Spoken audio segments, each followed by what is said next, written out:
येषु सर्वदा या कुन्देन्दुतुषारहारधवला या शुभ्रवस्त्रांबरा या वीणावरदण्डमण्डितकरा या श्वेतपद्मासना या ब्रह्माच्युतशङ्करप्रभृतिभिर्देवैः सदा वन्दिता सा मम पातु सरस्वती भगवती निःशेषजाड्यापहा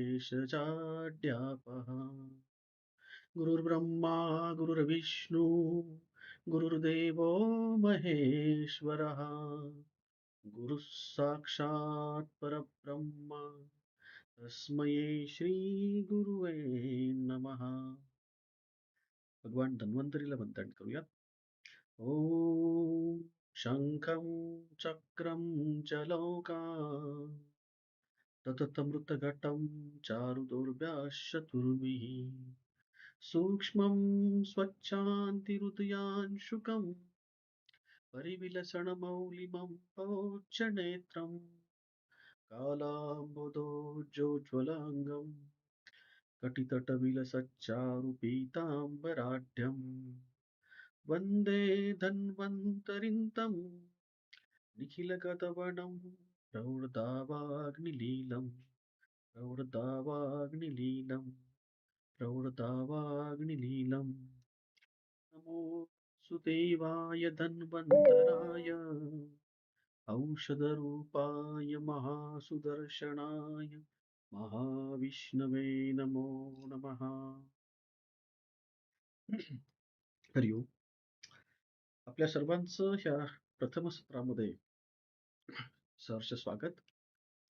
आहारशास्त्र विशारद हा जो नवीन अभ्यास वर्ग आपण जो सुरू केलाय त्यातले प्रथम 3 जे अध्याय आहेत, प्रथम 3 जे लेक्चर्स आहेत ते आपण सर्वांसाठी उपलब्ध केलेले आहेत.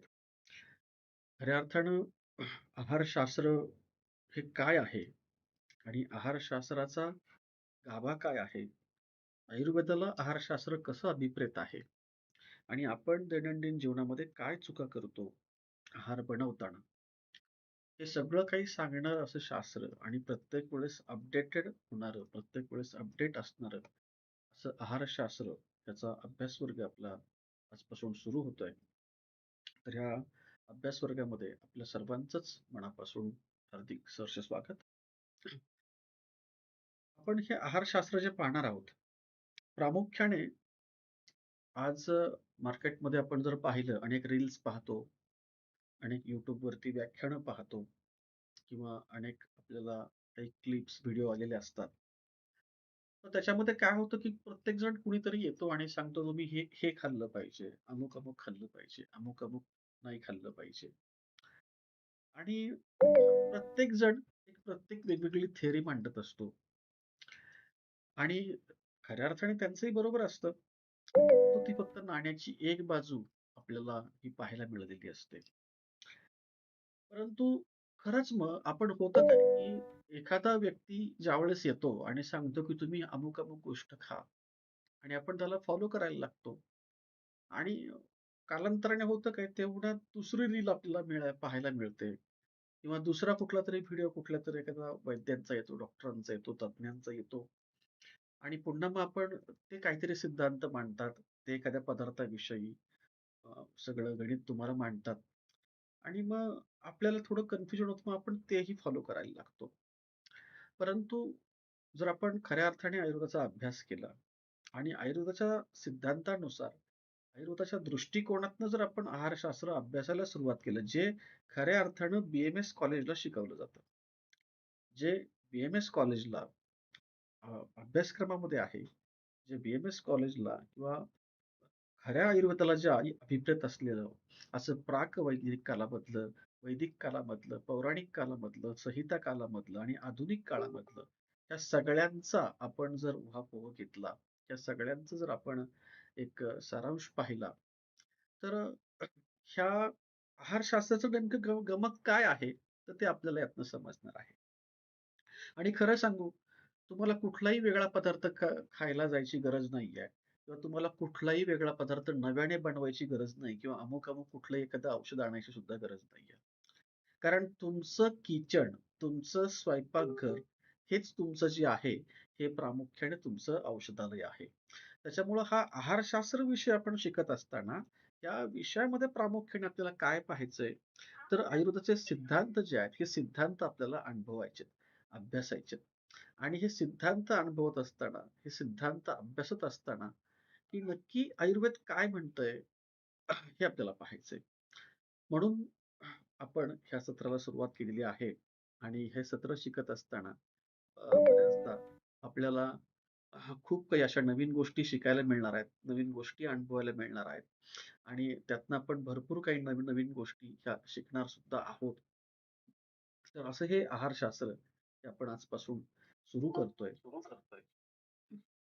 तर प्रामुख्याने त्या आहारशास्त्रामध्ये आपल्याला काय-काय घ्यायचंय किंवा काय-काय पाहायचंय ते आपण पाहूयात. परंतु हे सुरू करण्याच्या अगोदर बरेचसे नवीन विद्यार्थी आज आहेत. नवीन श्रोते या ठिकाणी उपलब्ध आहेत.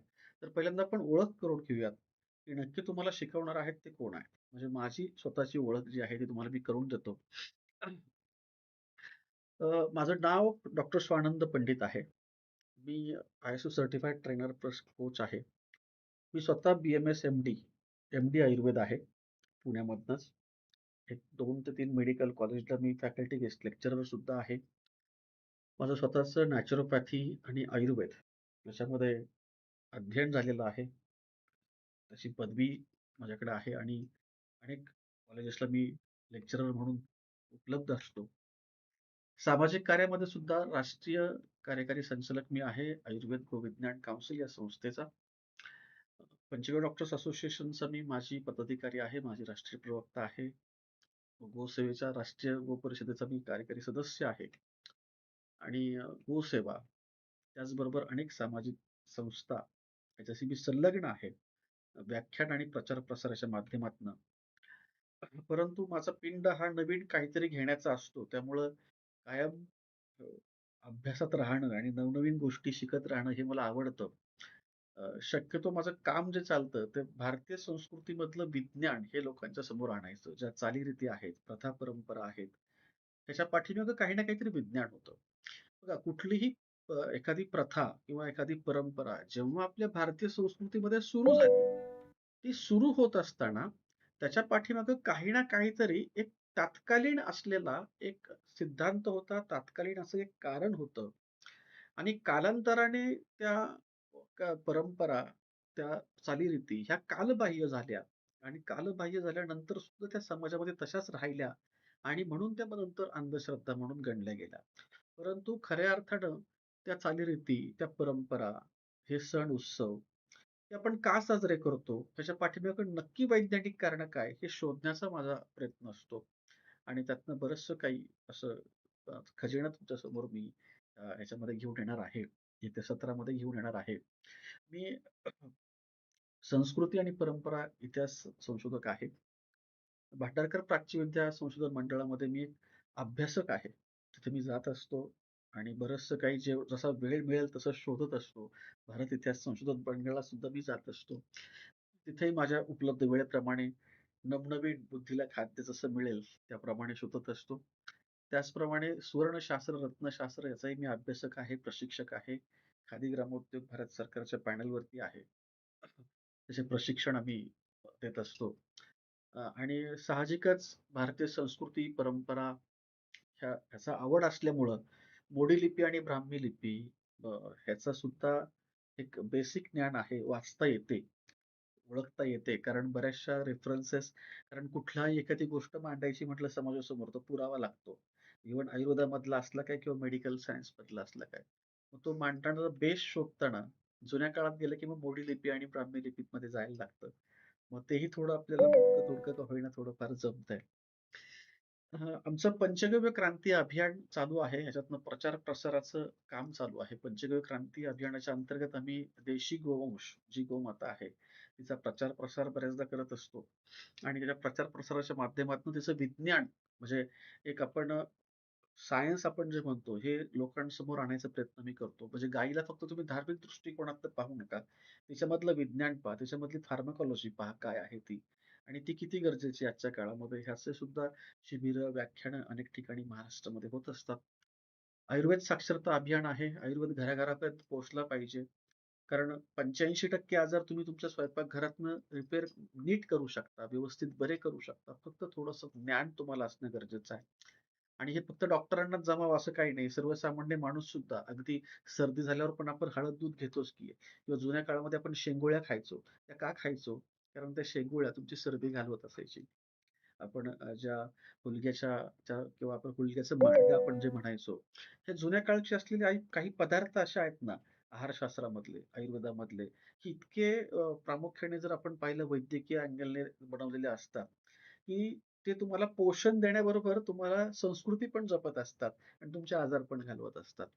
तर ह्याच्यावरती पण आपण प्रकाश टाकणार आहोत. तर त्याच माध्यमातनं आयुर्वेद साक्षरता अभियान आमचं महाराष्ट्रामध्ये चालू आहे आणि या आयुर्वेद साक्षरता अभियानाच्या अंतर्गतच हा आहारशास्त्राचा जो काही अभ्यासक्रम आहे, हा मी तुमच्यापर्यंत घेऊन आलेलो आहे. माझे गुरु आदरणीय डॉक्टर पद्मभूषण विजय भटकर सर हे आहेत. ते स्वतः नालंदा विद्यापीठाचे कुलगुरू आहेत.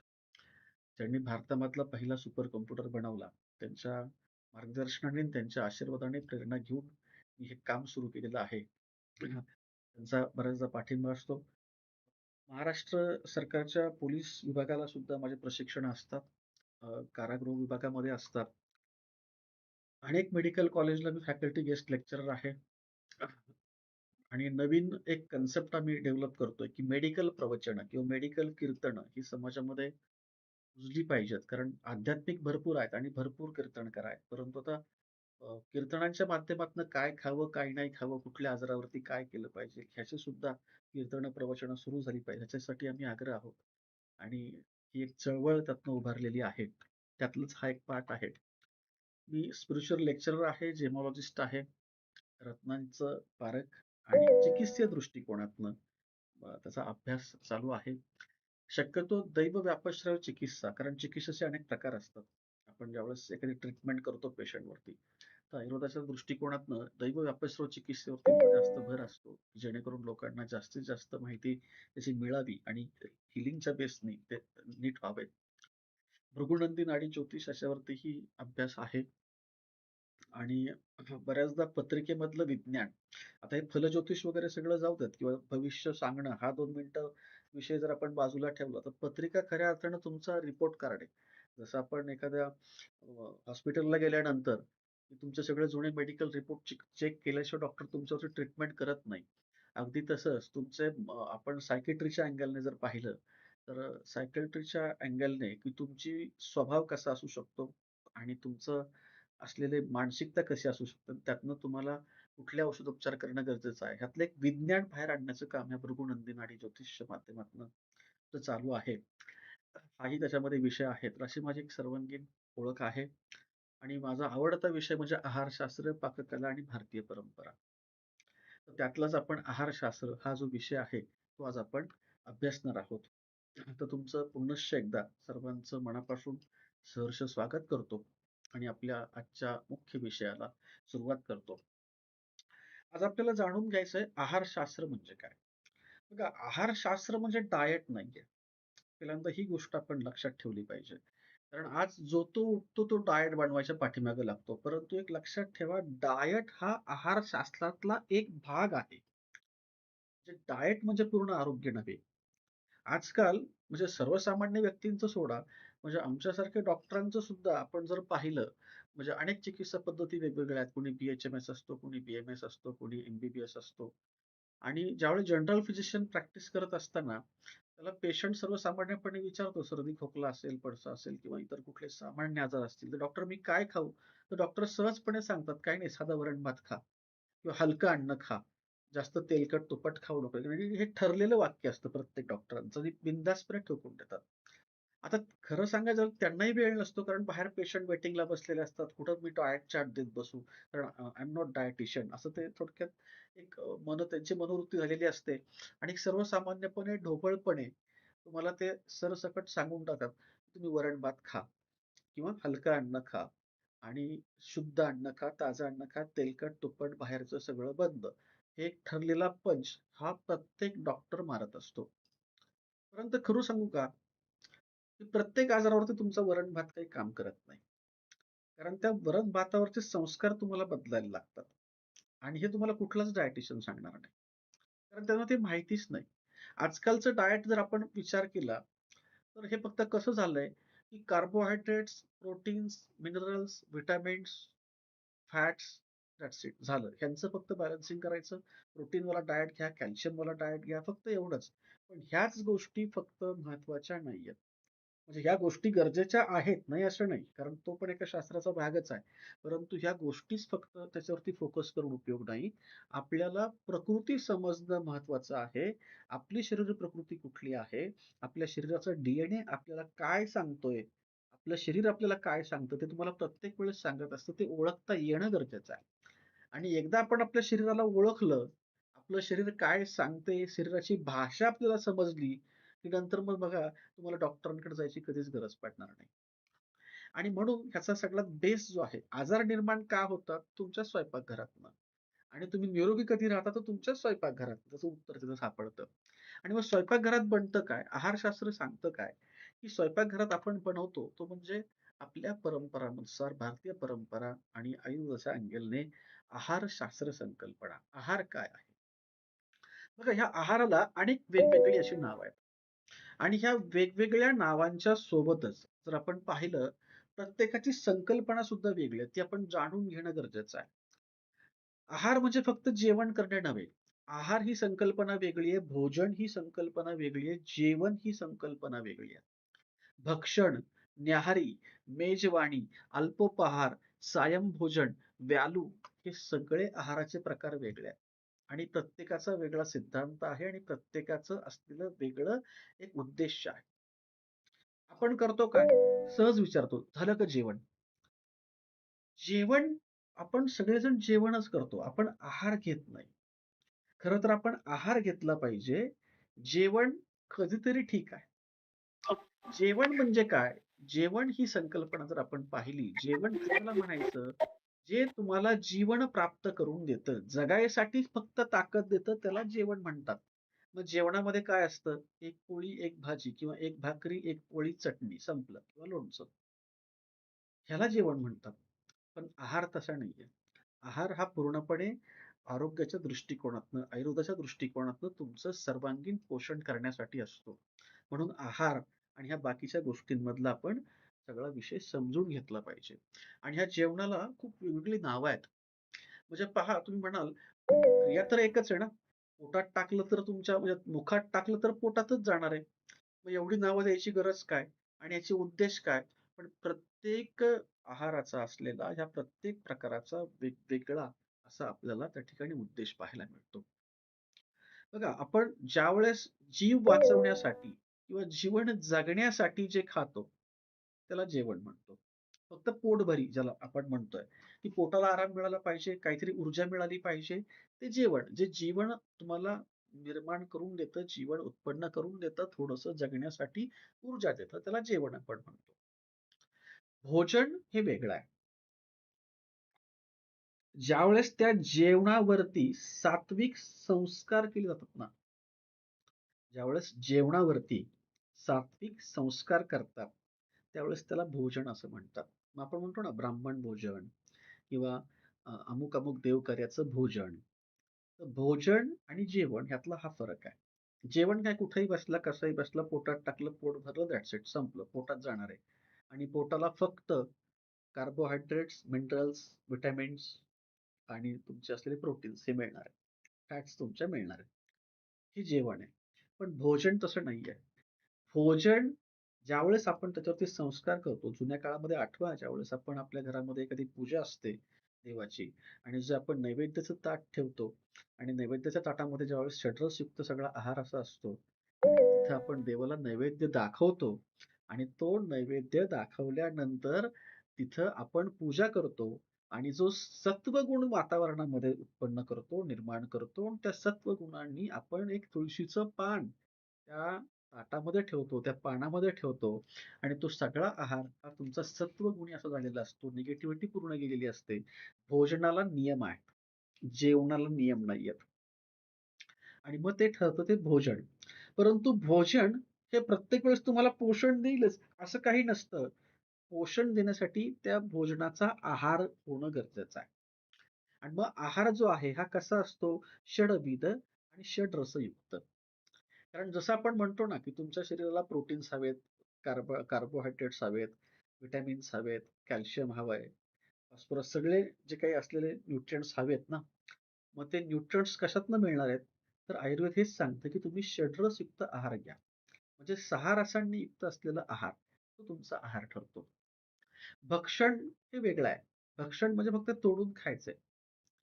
परंतु ह्याच्याही पुढची पायरी जर आपण पाहिली, तर त्या जेवणाला तेच भोजन, तोच आहार जेव्हा देवाला दाखवतो, तो नैवेद्य होतो.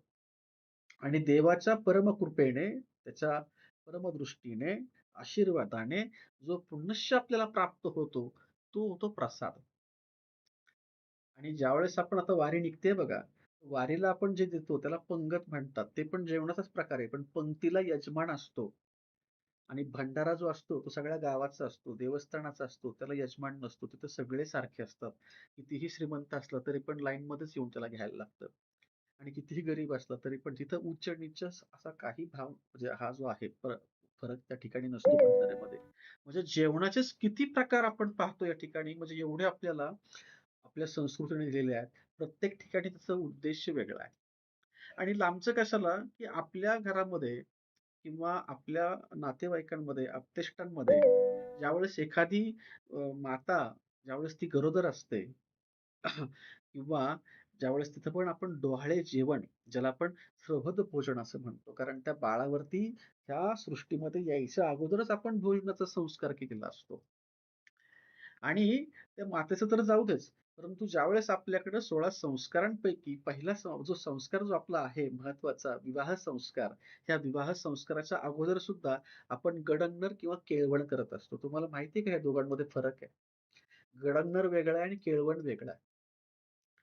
आणि मग हेच आपण या आहारशास्त्रातून जाणून घेणार आहेत. गडंगर कशाला म्हणायचंय? गडंगर असलेलं गडंगरची प्रथा वेगळी आहे, गडंगरचे संस्कार वेगळे आहेत आणि गडंगर हे वेगळ्या गोष्टीसाठी असतं. केळवण वेगळ्या गोष्टीसाठी. आजकाल आपण पाहतो नवरदेवाला पण केळवण करतात आणि नवरीला पण केळवण करतात. आणि नवरीला विचारलं कुठे गेली होती? ती सांगते गडंगरला गेली होती. म्हणजे काहीच माहीत नाही. फक्त आपण शब्द वापरतो. त्याच्या असलेली उत्पत्ती, व्याख्या, त्याचा उद्देश आपल्याला काही माहीत नसतं. आणि मग हेच जे विज्ञान आहे, हे आपल्याला बाहेर आणायचंय, समाजामध्ये आणायचंय. लोकांना खरं शास्त्र सांगायचंय, जे भारतीय संस्कृतीमध्ये पूर्वापार चालत आलेलं आहे. आणि बघा आपल्या जे काही 16 संस्कार सांगितलेत, गर्भधारण संस्कारापासून अंत्येष्टीचा संस्कार, प्रत्येक ठिकाणी भोजन आहे आणि प्रत्येक ठिकाणचं भोजन हे वेगवेगळं आहे. त्याच्या पाठीमागं धार्मिक कारणं नाहीयेत किंवा आध्यात्मिक कारणं नाहीयेत. त्याच्या पाठीमागं वैज्ञानिक कारणं आहेत. ती जर आपण अभ्यासली आणि त्याचे रिसर्च पेपर जर तुम्ही पाहिले, तर मग तुम्हाला समजेल, की अरे आपली संस्कृती हे ऋषीमुनी किती ग्रेट होते, किती महान होते, की त्यांनी हे 16 संस्कार आपल्या आयुष्यामध्ये आणले आणि आपल्याला इतकं सक्षम बनवलं. ज्यावेळेस सगळ्या जगातली लोकं जंगलामध्ये शिकार करून खात असताना, भारतामध्ये मात्र प्रचंड ह्या ज्ञानाचा, विद्वत्तेचं एवढं भांडार पडलेलं होतं, की इतकं मोठं संशोधन होऊन आपली विद्यापीठं ह्या ग्रंथांनी भरलेली होती. आहारशास्त्र असेल, आयुर्वेद असेल, ह्या सगळ्या गोष्टींचं. हा फरक आहे भारतामध्ये आणि ह्याच्यामध्ये. फक्त आता दुःख एवढं होतं, की आज भारताकडे ते नाहीये किंवा ते आपल्याला फार ठिकाणी उपलब्ध होत नाही.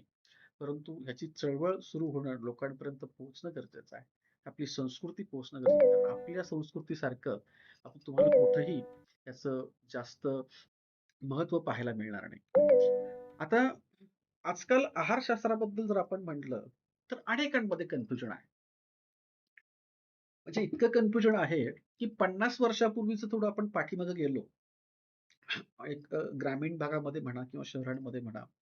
एक 50 वर्षापूर्वीचा पूर्वीचा तुम्ही काळ आठवा किंवा 50 वर्षापूर्वीचं तुम्ही तुमच्या आजीचा, पणजीचा थोडंसं आठवलं, त्यांची दिनचर्या आठवली, त्यांचे संस्कार, त्यांच्या परंपरा, त्यांचं सणवार साजरी करण्याची पद्धत, ही जर आपण थोडीशी पाहिली, ऐकली, अनुभवली, तर तुम्हाला लक्षात येईल, की 50 वर्षापूर्वी जेवढं कन्फ्युजन ह्या आहारशास्त्रामध्ये आज जेवढं आहे तेवढं बिलकुल नव्हतं. अजिबात काही कन्फ्युजन नव्हतं. काय खायचंय, कधी काय करायचंय, सांडगे कधी तोडायचेत, कुरडया पापड कधी करायचंय, सगळं काही फिक्स्ड होतं. नागपंचमी आली की दिंड बनवायचंच आहे. जर ज्यावेळेस तुम्हाला अक्षय तृतीया येणार आहे, तर अक्षय तृतीयेला आंब्याचा रस बनवायचाच आहे, पुरणाची पोळी बनवायचीच आहे. परंतु तुम्हाला हे माहिती आहे का? प्रत्येक सणाला असणारी पुरणाची पोळी ही वेगळी असते. आम्हाला फक्त एकच माहिती आहे, पुरणाची पोळी बनवायची. तर हरभऱ्याच्या डाळीचं डाळ घ्यायची, गूळ टाकायचा आणि त्याचं पुरण बनवायचं. नाही. आयुर्वेद शास्त्राच्या दृष्टिकोनातनं प्रत्येक सणाला, प्रत्येक ऋतूमध्ये असणाऱ्या पुरणाच्या पोळीचे प्रकार वेगवेगळे आहेत. त्याच्यामध्ये असलेल्या डाळीचे प्रकार वेगवेगळे आहेत आणि ते कशासाठी आहेत? तुमच्या प्रकृतीसाठी आहेत. तुमची प्रकृती चांगली राहावी, तुम्ही निरोगी राहावं ह्यासाठी आहे. इव्हन कशाला कालच चतुर्थी झाली. प्रत्येक चतुर्थीचा मोदक सुद्धा वेगळा असतो आणि तो आरोग्याच्या दृष्टिकोनानं आणि शास्त्राच्या दृष्टिकोनातनं हा वेगवेगळा संस्कार करून केलेला असतो. प्रत्येक ऋतूमधली चतुर्थी ही वेगळी आहे. मग भाद्रपदमध्ये ज्यावेळेस चतुर्थी येते त्यावेळेस आपण उकडीचे मोदक बनवतो. पण तेच जर आपण मकर संक्रांतीला पाहिलं, तर त्यावेळेसचा मोदक हा तिळाचा मोदक असतो, तळलेला मोदक असतो. शरद ऋतूमध्ये असलेली चतुर्थी ज्यावेळेस येते, त्यावेळेसचा मोदक वेगळा असतो.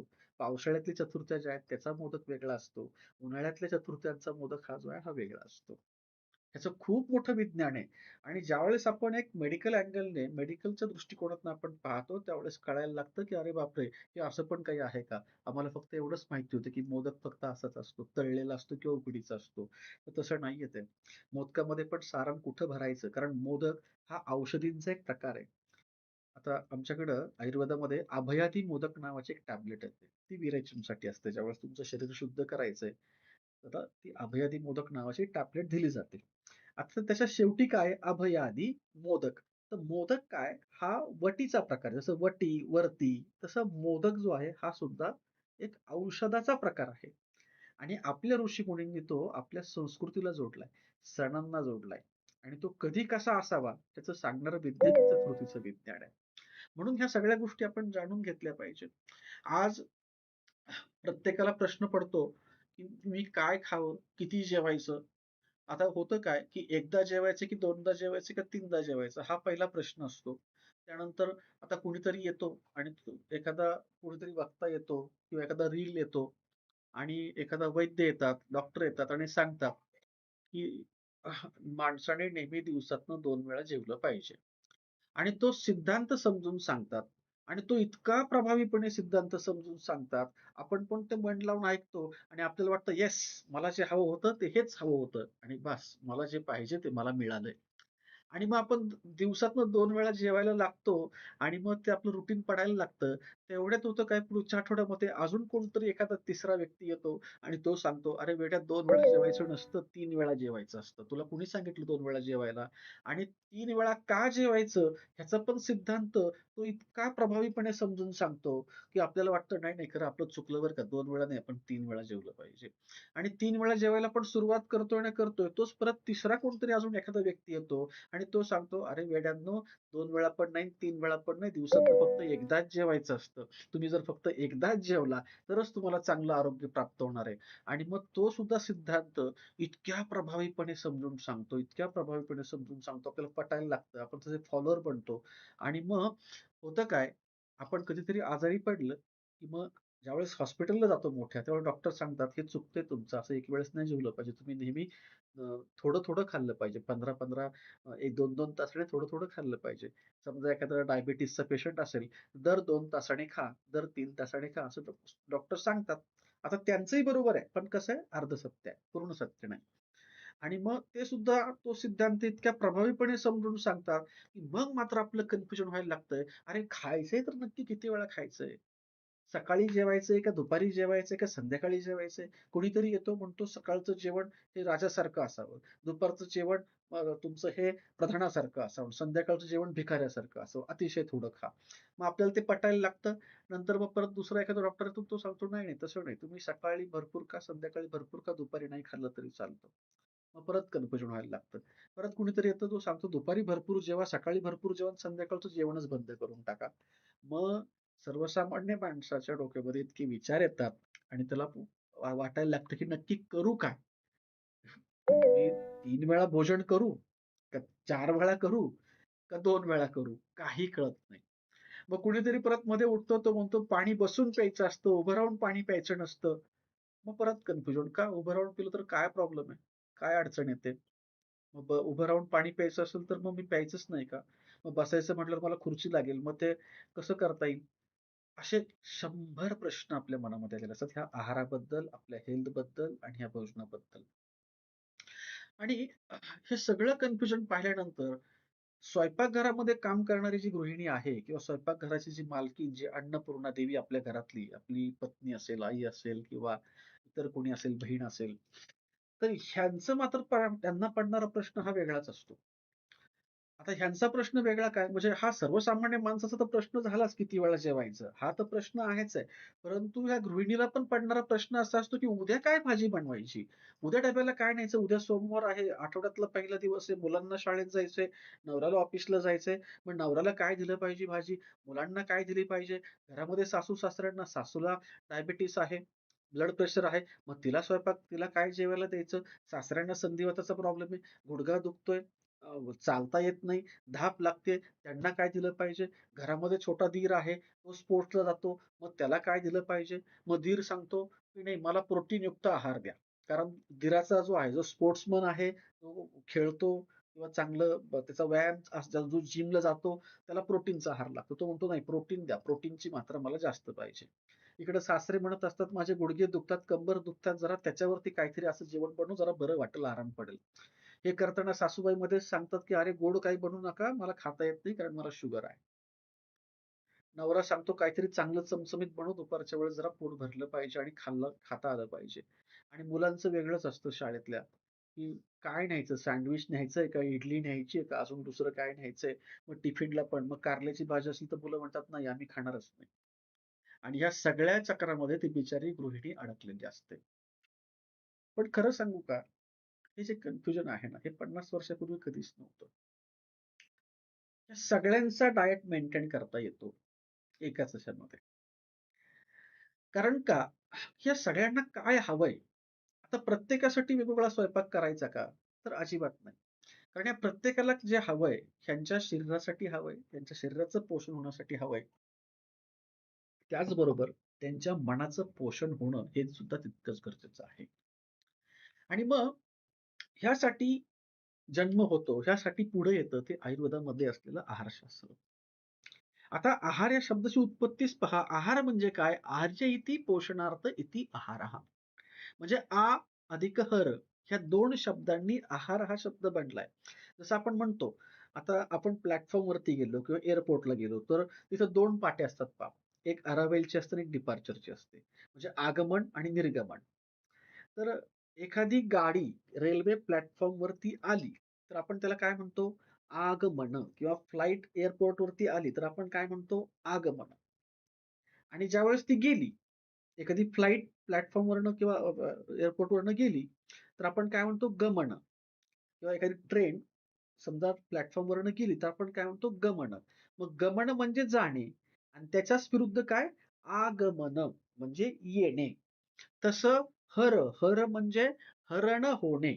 आपल्या शरीरातल्या ऊर्जा ज्या आपण दैनंदिन जीवनामध्ये धावत असतो, पळत असतो, विचार करत असतो, जे काही जेवढ्या क्रिया करतो, दिवसभरामध्ये ज्या हालचाली शरीराच्या करतो, मनाच्या करतो, बुद्धिमत्तेच्या करतो, ह्या सगळ्या क्रियांसाठी जी ऊर्जा आपल्या शरीराकडे असते, ते शरीर तुमच्या पेशींसाठी वापरतं आणि ती ऊर्जा जेव्हा निघून जाते, तेव्हा ती पुन्हा प्राप्त करण्यासाठी मग हरण म्हणजे निघून जाणे आणि आहरण म्हणजे अहर. अहर म्हणजे काय? ती भरून काढणे. त्या अहरमधनंच आहर झालंय आणि आहारमधनंच आहार असा शब्द आलेला आहे. गमन म्हणजे जाणे, आगमन म्हणजे येणे. तसं हरण म्हणजे हरण होणे, संपणे. आहार म्हणजे भरून निघणे, मिळवणे. म्हणून तुमच्या शरीरामधल्या सगळ्या ऊर्जा, तुमच्या पेशींना जेवढ्या हव्यात, तेवढ्या सगळ्या ऊर्जा ह्या पुन्हा मिळवणं, त्यालाच काय म्हणतात? आहार. आणि ते सांगणारं जे शास्त्र आहे, विज्ञान आहे, सायन्स आहे, त्यालाच आपण काय म्हणतो? आहारशास्त्र. आणि मग भगवान धन्वंतरीने पण म्हणलेलं आहे, सुश्रुतांनी म्हणलेलं आहे, सुश्रुतांनी तर सुश्रुत संहितेमध्ये प्राणिना पुनर्मुलाहारो बलवर्णो जसाच असं म्हटलेलं आहे. म्हणजे काय, की सगळ्या प्राणी मात्रांना जगातल्या, त्या सृष्टीतल्या त्यांच्या जीवनाचा मूलभूत आधारच हा आहार आहे. कारण तो काय करतोय, की तुम्हाला बल, त्वचेला कांती आणि सर्व धातूंचा सार असा आहे. आणि मग ह्या आहाराचे प्रकार आहेत. मग काय खायचंय, काय खायचं नाही, कुठले पदार्थ टाळायचे आणि कुठले पदार्थ जास्त घ्यायचे हे सांगणारं ते शास्त्र, हे द्रव्यांचं शास्त्र आहे. मग ते योनिभेद असेल, प्रभावभेद असेल, रसभेद असेल, विशिष्ट गुणांचा असेल, महाभूतांचं आधिक्य असेल, कारण सृष्टी सगळी पंचमहाभूतांनी बनली आहे. मग आपल्या शरीरातलं कुठलं महाभूत कमी झालंय, ते वाढवायचं असेल तर त्या महाभूताचा आहार आपल्याला घ्यायला लागतो, शुद्ध स्वरूपातला. ह्याच्याच बरोबरीनं देश, काल, राशी, संयोग ह्या सगळ्यांचा आपल्याला विचार करायला लागतो. आणि हे सगळं सांगणारं शास्त्र जे आहे, ते आहारशास्त्र प्रामुख्याने हे म्हटलं जातं. आता आपल्याकडं प्राचीन काळामध्ये सोन्याचा धूर निघत होता असं म्हटलं जायचं. आणि ह्या आहारशास्त्राला फार मोठा इतिहास आहे. आणि बघा जगाने ज्यावेळेस जिथं आपण ज्यावेळेस भारतामध्ये सोन्याचा धूर निघत होता असं म्हटलं जायचं. कारण तिथं शास्त्र, विज्ञान, शोध, अध्यात्म, योग, कला, विद्या 14 विद्या 64 कलांचं माहेरघर आपला देश आहे, आपली संस्कृती आहे. आणि ह्या सगळ्या गोष्टींमध्ये ह्या सगळ्या गोष्टी का झाल्या, का निर्माण झाल्या, या सगळ्या गोष्टींच्या मुळाशी आहारशास्त्र आहे. कारण कुठल्याही व्यक्तीच्या यशाचं गमक हे त्याच्या स्वयंपाकघरातून येत असतं. कारण जैसा खाएगा अन्न वैसा बनेगा मन. आणि तुम्हाला मन सक्षम बनवायचं असेल, मन जर बुद्धिवान बनवायचं असेल, एखाद्या क्षेत्रामध्ये यश प्राप्ती करायची असेल, तर तसा आहार हा स्वयंपाकघरातनं येणं गरजेचं आहे. मग स्वयंपाकघरातनं सात्विक आहार आला तर सात्विक मन बनेल आणि सात्विक गोष्टी घडतील. स्वयंपाकघरातनंच जर तमोगुण आला, तर तमोगुणाच्या गोष्टी घडतील आणि समाजात पण तमोगुण घडतील. मग आजकाल जे बाहेरचं फास्ट फूड, जंक फूड झालंय त्याने तमोगुण जास्त येतोय म्हणून सगळ्या तमोगुणी क्रिया समाजामध्ये जास्त वाढलेल्या आहेत. आणि हे सांगणारं शास्त्र जे आहे, तेच आपलं आहारशास्त्र प्रामुख्याने आहे. थोडासा विचार करा, मी कायम हा प्रश्न विचारत असतो, की 50 वर्षापूर्वी तुम्ही कुठल्याही खेड्यामध्ये जा, आपली आजी-पणजी हे 100 वर्षांपर्यंत जगायचे. 100 वर्षांपर्यंत अगदी आरामात जगायचे. इव्हन माझी स्वतःची सख्खी आजी, ही 108 वयापर्यंत असेपर्यंत जिवंत होती. 108व्या वर्षी ती गेली. आणि मला चांगलं आठवतंय, की ती 108 वर्षाची असताना शेवटच्या 6 महिन्यांपर्यंत ती स्वतःचे कपडे स्वतः हाताने सगळं करायची. ज्यावेळेस पूर्ण सगळं शरीर जर्जर झालं, नॅचरल मृत्यू तिला आला. परंतु आता आपल्याला शक्य आहे का तेवढं 100 वर्ष जगणं? 50 वर्षापूर्वीचे पहिलवान जरी पाहिले, 65-70 वर्षाचा व्यक्ती सुद्धा पहिलवानासारखा असायचा. 60 वर्ष झालं तरी वाटत नसायचं की 60 वर्ष झालंय. आणि आजचा 35तला तरुण हा दिसायला तो इतका असा दिसतो, की जसं त्याचं वय 60-65 झालंय. हे का झालं असं? जुन्या काळामध्ये कुठल्याच खेड्यामध्ये एकही दवाखाना नव्हता. एकही पॅथॉलॉजीची लॅब नव्हती, मेडिकल स्टोअर नव्हतं, हॉस्पिटल नव्हतं, सोनोग्राफी सेंटर नव्हतं, सिटी स्कॅन काहीही नव्हतं. वैद्य पण नव्हते. म्हणजे डॉक्टर सुद्धा नव्हते, क्लिनिकही नव्हतं. तरी पण लोकं 100 वर्ष जगायची. आणि आज प्रत्येक खेड्यामध्ये आपण जर पाहिलं जवळपास सगळीकडेच डॉक्टर आलेत, मेडिकल आलेत, पॅथॉलॉजीच्या लॅब झालेल्या आहेत, हॉस्पिटल झालेले आहेत, सगळ्या सुविधा आलेल्या आहेत. तरी पण आपण आज 100 वर्ष का जगू शकत नाही? याचं कारणच जे आहे, याचं कारणच आपल्या स्वयंपाकघरामध्ये आहे. कारण आपण जी दिनचर्या बदलली, आपण जी ऋतुचर्या बदलली, जे नियम आपण बदलले आणि मॉडर्न म्हणता आपण खरं विज्ञानच विसरून गेलो. आणि त्याच्यामुळे झालं काय, त्याचा परिणाम मोठमोठ्या हॉस्पिटलमध्ये जाऊन तुम्हाला ट्रीटमेंट मिळेल, आरोग्य नाही मिळणार. आरोग्य तुम्हाला स्वयंपाकघरातनच मिळेल. तुम्ही मोठमोठी महागाची औषधं आणू शकता, स्वतःवरती उपचार करू शकता. पैशाने तुम्हाला किडनी सुद्धा विकत घेता येईल. पैशाने तुम्हाला हृदय सुद्धा विकत घेता येईल ट्रान्सप्लांट करून. लिव्हर सुद्धा विकत घेता येतं आजकाल मोठ्या हॉस्पिटलमध्ये. फक्त पैसे पाहिजेत. परंतु आरोग्याचं काय? आरोग्य मात्र तुम्हाला तुमच्या स्वयंपाकघरातूनच मिळणार आहे. म्हणून त्यासाठी आहारशास्त्राची ओळख असणं हे अतिशय गरजेचं आहे. मी पाहतो अनेक अनेक BMS कॉलेजच्या ज्यावेळेस मी शिकवायला जातो, मी त्या कॉलेजच्या तरुणांना प्रश्न विचारतो, "का गं तुला पापड बनवता येतात का? तुला कुरडई बनवता येते का? तुला लोणचं बनवता येतात का?" तर अक्षरशः लाजून खाली बघतात, नाही येत म्हणून सांगतात आणि मग त्यांना विचारतो, "कशाला आयुर्वेद शिकायला आलाय?" कारण आयुर्वेदाचं खरं मूळ जे आहे, हे तुमच्या स्वयंपाकघरात आहे. कारण ही पापड लोणची किती वैज्ञानिक होती. त्या पापडाच्या पाठीमागे असलेलं विज्ञान किती मोठं होतं. त्या कुरडईच्या पाठीमागचं विज्ञान किती मोठं होतं. जे सांडगे आपण तोडायचो, ते फक्त भाजीसाठी नव्हते, ते उपचारांसाठी पण होते. सांडग्याची भाजी ही कुठल्या ह्याच्यावरती काम करते, कुठल्या आजारावरती काम करते. साधी मेथीची भाजी जरी आपण बनवतो ना, ती बनवायचे 2 प्रकार आहेत. म्हणजे सकाळी आपण जी बनवतो त्याच्यामध्ये शेंगदाण्याचा कूट टाकायचा असतो आणि हिरवी मिरची टाकायची असते. कारण का? सकाळी कफाचा काळ असतो आणि तो कफ शमन व्हावा म्हणून सकाळी आपण शेंगदाण्याच्या कुटाची मेथीची भाजी बनवतो. पण तीच मेथीची भाजी दुपारी खायची असेल, तर ती मात्र मग शेंगदाण्याच्या कुटाची नसते. त्याच्यामध्ये तुम्हाला मुगाची डाळ टाकायला लागते. कारण का? दुपारची वेळ ही पित्तवर्धन करणारी असते आणि तिथं जर मेथी खाल्ली आपण शेंगदाण्याच्या कुटाची, तर छातीत ॲसिडिटी व्हायला लागते, जळजळ व्हायला लागते. ती होऊ नये म्हणून मूग जे आहेत हे पित्तनाशक आहेत. म्हणून आपण मूग मेथीच्या भाजीमध्ये का टाकतो? कारण त्या मेथी जी आहे ही पित्तवर्धन करणारी आहे. त्याचं पित्त थोडं कमी व्हावं आणि ॲसिडिटीचा त्रास होऊ नये म्हणून दुपारच्या मेथीच्या भाजीत मुगाची डाळ असते. सकाळच्या मेथीच्या भाजीत शेंगदाणे असतात. कारण शेंगदाणे पित्तवर्धन करणारे आहेत. पण हे आम्हाला माहितीच नाही. फक्त का चवीसाठी टाकतोय. ते चवीसाठी नाहीये, तुमच्या आरोग्यासाठी आहे. आणि मग ह्याच गोष्टी आपल्याला आहारशास्त्रामधनं शिकायचंय. आज झालंय काय माहितीये, मॉडर्न सायन्समध्ये, ह्या मॉडर्न मेडिसिनच्या काळामध्ये आरोग्याची व्याख्या काय झाली आहे, की फक्त गोळ्या औषधं खाऊन जगायचं. सर्व रिपोर्ट्स मेंटेन ठेवायचे. म्हणजे मला शुगर आहे, बीपी आहे, थायरॉइडचा आजार आहे, कुठलाही इतर आजार असला, तरी फक्त करायचे काय रिपोर्ट्स काढायचे. मग HbA1c काढायचा आहे, का फास्टिंग पीपी करायचा आहे, का तुम्हाला अजून कुठला लिपिड टेस्ट करायची आहे. म्हणजे सगळे नुसते रिपोर्ट काढायचे. मग हिमोग्लोबिन कमी आहे, ते वाढवायचं. कॅल्शियम कमी आहे, ते वाढवायचं. शुगर जास्त आहे, थोडी कमी करा. ब्लड प्रेशर जास्त आहे, तो कमी करा. म्हणजे हे वाढव, ते कमी कर. ते वाढव, हे कमी कर. ह्याच्या आकड्यांच्या खेळामध्येच आपण सगळे अडकत चाललोय. आणि सगळे रिपोर्ट्स पाहताच आपण सगळे त्यात गुरफटून गेलोय. हे रिपोर्ट म्हणजे सगळं आता आकड्यांचे खेळ झालेत. परंतु एक लक्षात ठेवा, रिपोर्ट्स हे माहितीसाठी जरी असले आणि जरी आपलं शरीराचं सांगणारं हे आधुनिक विज्ञान जरी असलं, तरी मात्र आरोग्य मात्र आपल्याला सांभाळायला लागतं. आणि मग हे सगळ्या रिपोर्टच्या जंजाळातनं मुक्त व्हायचं असेल, तर पहिलं स्वयंपाकघर नीट केलं पाहिजे. कारण ती तुमची पहिली फार्मसी आहे. स्वयंपाकघर, तुमचं किचन हे तुमचा पहिला दवाखाना आहे. आणि मग एवढ्या सगळ्या ट्रीटमेंट आपण करतो. एवढे रिपोर्ट्स काढतो आजारी पडल्यानंतर. ट्रीटमेंट्स आपण करतो आणि ट्रीटमेंट करतो, टेस्ट घेतो आणि शेवटी मिळतं काय? की मग एक गोष्ट आठवते लहानपणी आपले गुरुजी सांगायचे शाळेमध्ये, "एक तीळ 7 जणांनी खाल्ला होता."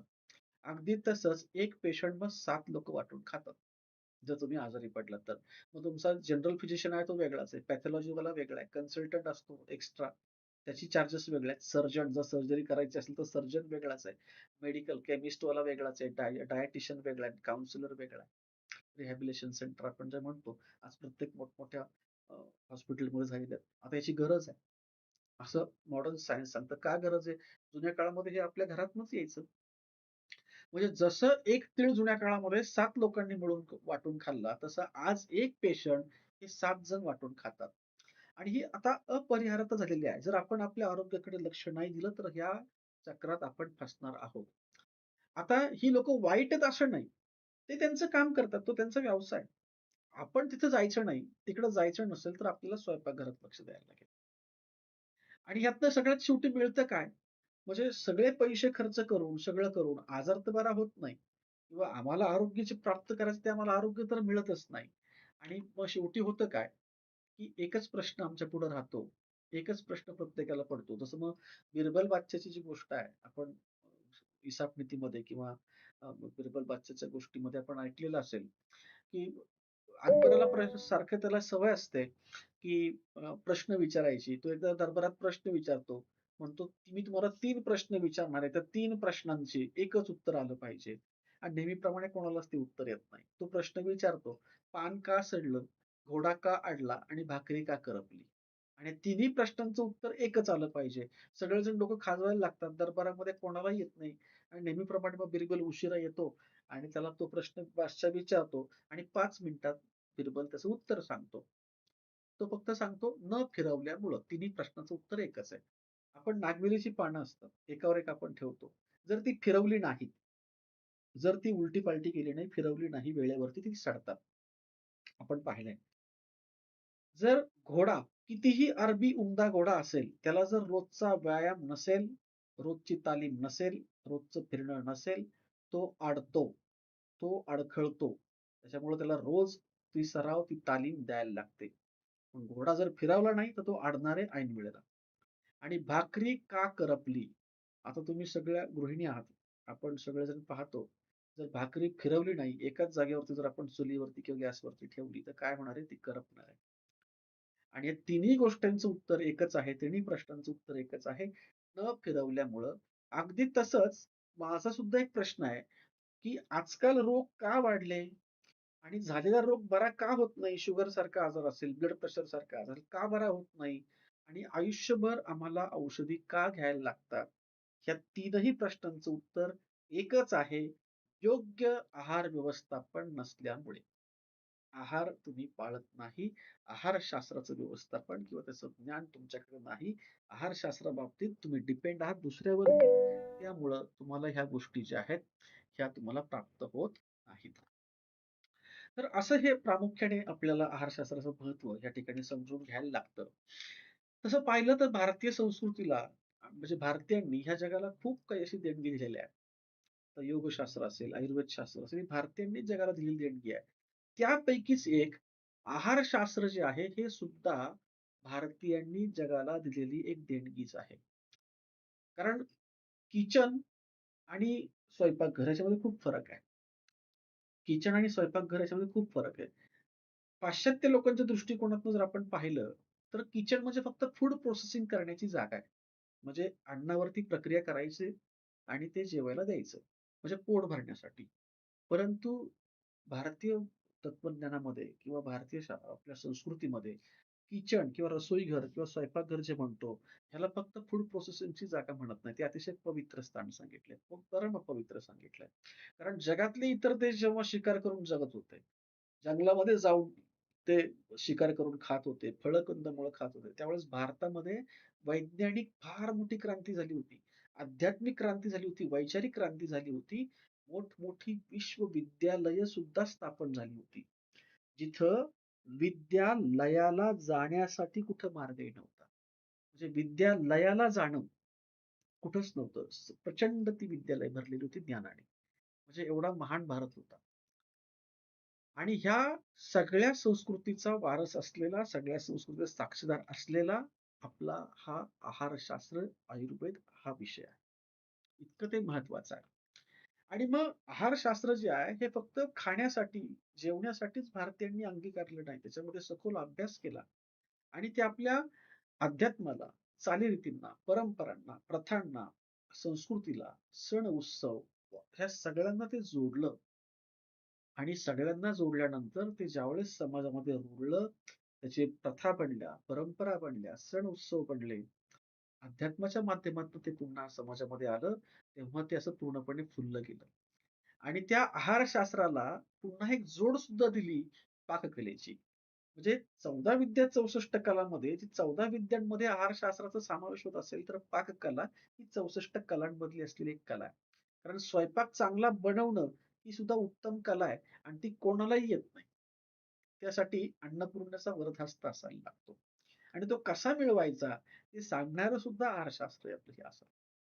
आणि म्हणून आपल्याकडे हे वेगवेगळं पाहायला मिळतं. गडंगर वेगळं आहे, केळवण वेगळं आहे. आणि त्या प्रत्येकातले असलेले पदार्थ सुद्धा वेगळे आहेत. ते आपण येणाऱ्या काही दिवसामध्ये पाहणार आहोत. की नक्की काय म्हणायचं? गडंगर कशाला म्हणायचं? केळवण कशाला म्हणायचं? गडंगरमध्ये काय असतं? केळवणमध्ये काय असतं? आणि लहान मुलांना ज्यावेळेस एखादा मुलगा म्हणजे आईचं स्तनपान करत असतो, मातेच्या स्तनांना स्तनपान करत असतो आणि जो जेव्हा पहिल्यांदा खायला लागतो, त्यावेळेस आपण त्याच्यावरती संस्कार करतो, अन्नप्राशन संस्कार. त्याच्यामध्ये असलेले पायस म्हणजे ज्या खिरी आहेत, त्या सुद्धा 4-5 प्रकारच्या असतात. तसंच आता आता आजकाल किती लोकं संस्कार करतात तो माहीत नाही. परत आज तर काय म्हणजे मी तर पाहतो सगळं ते सॅरेलेकच खायला घालतात. तोच अन्नसंस्कार आजकाल आहे. मेडिकलमधनं एक पुडा आणायचा, डॉक्टर सांगतात हे खायला घाला. फेकून द्या ते पहिलं कचऱ्याच्या डब्यामध्ये. त्या सेरेलॅकपेक्षा 100 पटीने श्रेष्ठ असलेलं आहारशास्त्रामधले अशी काही व्यंजन आहेत, जी लहान मुलं खाऊ शकतात आणि 100 पटीने ताकद जास्त त्यांना मिळते. पण आपण तो अन्नसंस्कार सोडून दिला आणि ते सेरेलॅकचा अन्नसंस्कार सुरू केलाय. पॅक्ड फूड सगळे पॅकिंग मधले फूड आपण आणतोय आणि लहानपणापासूनच आपण मुलांवरती हे संस्कार करतोय. मग कसं आपल्याला आरोग्य लाभणार? आरोग्य चांगलं पाहिजे असेल तर अन्न सुद्धा तेवढं शुद्ध पाहिजे. त्याच्यावरचा संस्कार सुद्धा तेवढा शुद्ध पाहिजे. कारण कसं आहे, बघा एक गोष्ट तुम्हाला महत्त्वाची सांगतो. रेसिपी तुम्ही Googleला शोधून किंवा तुम्ही ChatGPTला, एआयला विचारून किंवा अजून नेटवरती सर्च करून तुम्हाला रेसिपी सगळीकडे मिळतील. रेसिपी ज्या आहेत एखाद्या पदार्थाची रेसिपी, ही तुम्हाला कुठेही उपलब्ध होईल. साधं ChatGPTला टाकलं तरी पण ती येईल. Googleला टाकलं तरी पण येईल. परंतु त्या रेसिपीपेक्षाही ते अन्न बनवताना जो भाव आहे, जी ऊर्जा आहे, ती मात्र तुम्हाला ChatGPT देऊ शकणार नाही, ना Google देऊ शकणार आहे. कारण अन्न फक्त प्रोसेसिंग करायचं नसतं, त्याला ऊर्जावान बनवायचं असतं. मग साधा वरण-भात सुद्धा अतिशय उच्च असा आपल्याला ऊर्जावान बनवता येतो. जेणेकरून त्या व्यक्तीला ऊर्जा पण मिळेल आणि तोच वरण-भात त्याला आरोग्य सुद्धा प्राप्त करून देईल, शरीराचं पोषण सुद्धा करून देईल. ही जी कला आहे ना, ते तुम्हाला फक्त आहारशास्त्र देणार आहे. ते तुम्हाला इतर बाहेर तुम्हाला कुठेही ते पाहायला मिळणार नाही. म्हणजे हे सांगणारं, ही परंपरा सांगणारं हे आपलं आहारशास्त्र आहे प्रामुख्याने. तर अशा अनेक गोष्टी आहेत. अनेक असे आपल्याला वारसे मिळालेले आहेत. आणि मग हे आहारशास्त्र फक्त तुम्हाला कार्बोहायड्रेट्स, प्रोटीन्स किंवा व्हिटॅमिन्स फक्त एवढंच सांगत नाहीये. हे आहारशास्त्र अगदी सुरुवातीपासून तुम्हाला सांगतं, "अपने शरीर को जान लो और भोजन को पहचान लो." म्हणजे पहिल्यांदा तुमच्या शरीराला समजून घ्यायचंय, की तुमचं शरीर कसं आहे, काय आहे, कसं काम करतंय आणि त्याबरोबर तुम्हाला ते भोजन तुमचं समजून घ्यायचंय, की तुमचं भोजन काय आहे आणि कशाप्रकारे तुम्हाला भोजन घ्यायला लागणार आहे. आणि मग जसं तुमचं शरीर आहे, अगदी त्याप्रमाणे जर आपण आपलं भोजन बनवलं, तर निश्चितपणे आपल्याला आरोग्याची प्राप्ती होते आणि आपल्याला आपल्याला इच्छित असलेलं आरोग्य, एक निरोगी जीवन आणि एक आनंद हे आपल्याला मिळत असतो. आणि मग हे आहारशास्त्र सांगतं, की तुमच्या ताटात कुठले जिन्नस असले पाहिजे, स्वयंपाकी कसा असला पाहिजे, स्वयंपाक कसा करायचा, जेवण कसं वाढायचं, कुठला पदार्थ कुठं ठेवायचा, त्याच्या पाठीमागे असलेलं ऊर्जा विज्ञान काय? आता मला सहज एकाने विचारलं, की "का हो, आमटी जी आहे किंवा जी खीर आहे, ती उजवीकडे ठेवण्यापेक्षा डावीकडे ठेवून तर काय फरक पडतो?" किंवा लोणचं, पापड आपण जे वाढतो ते डावीकडे वाढतो. हे डावीकडे वाढलं तर उजवीकडे वाढलं तर काय फरक पडतो? पोटात गेल्यावरती सगळं एकच आहे ना? अजिबात नाही. त्याच्यामध्ये सुद्धा असलेलं नाडी विज्ञान आहे. मग तुम्ही तुमच्या आजीला विचारा प्रत्येकजण, की ताट वाढताना पण ते कसं वाढावं ह्याचं पण प्राचीन काळी विज्ञान होतं. प्राचीन काळी सोडा आत्ता पण ते आहे. परंतु कसं आहे, की विज्ञानाच्या प्रभावाखाली आणि आम्ही आधुनिक होत असताना, पाश्चात्य बनत असताना आमचे संस्कारच आम्ही विसरून गेलोय. ताटाभोवती काढायची रांगोळीचं सुद्धा फार मोठं सायन्स आहे.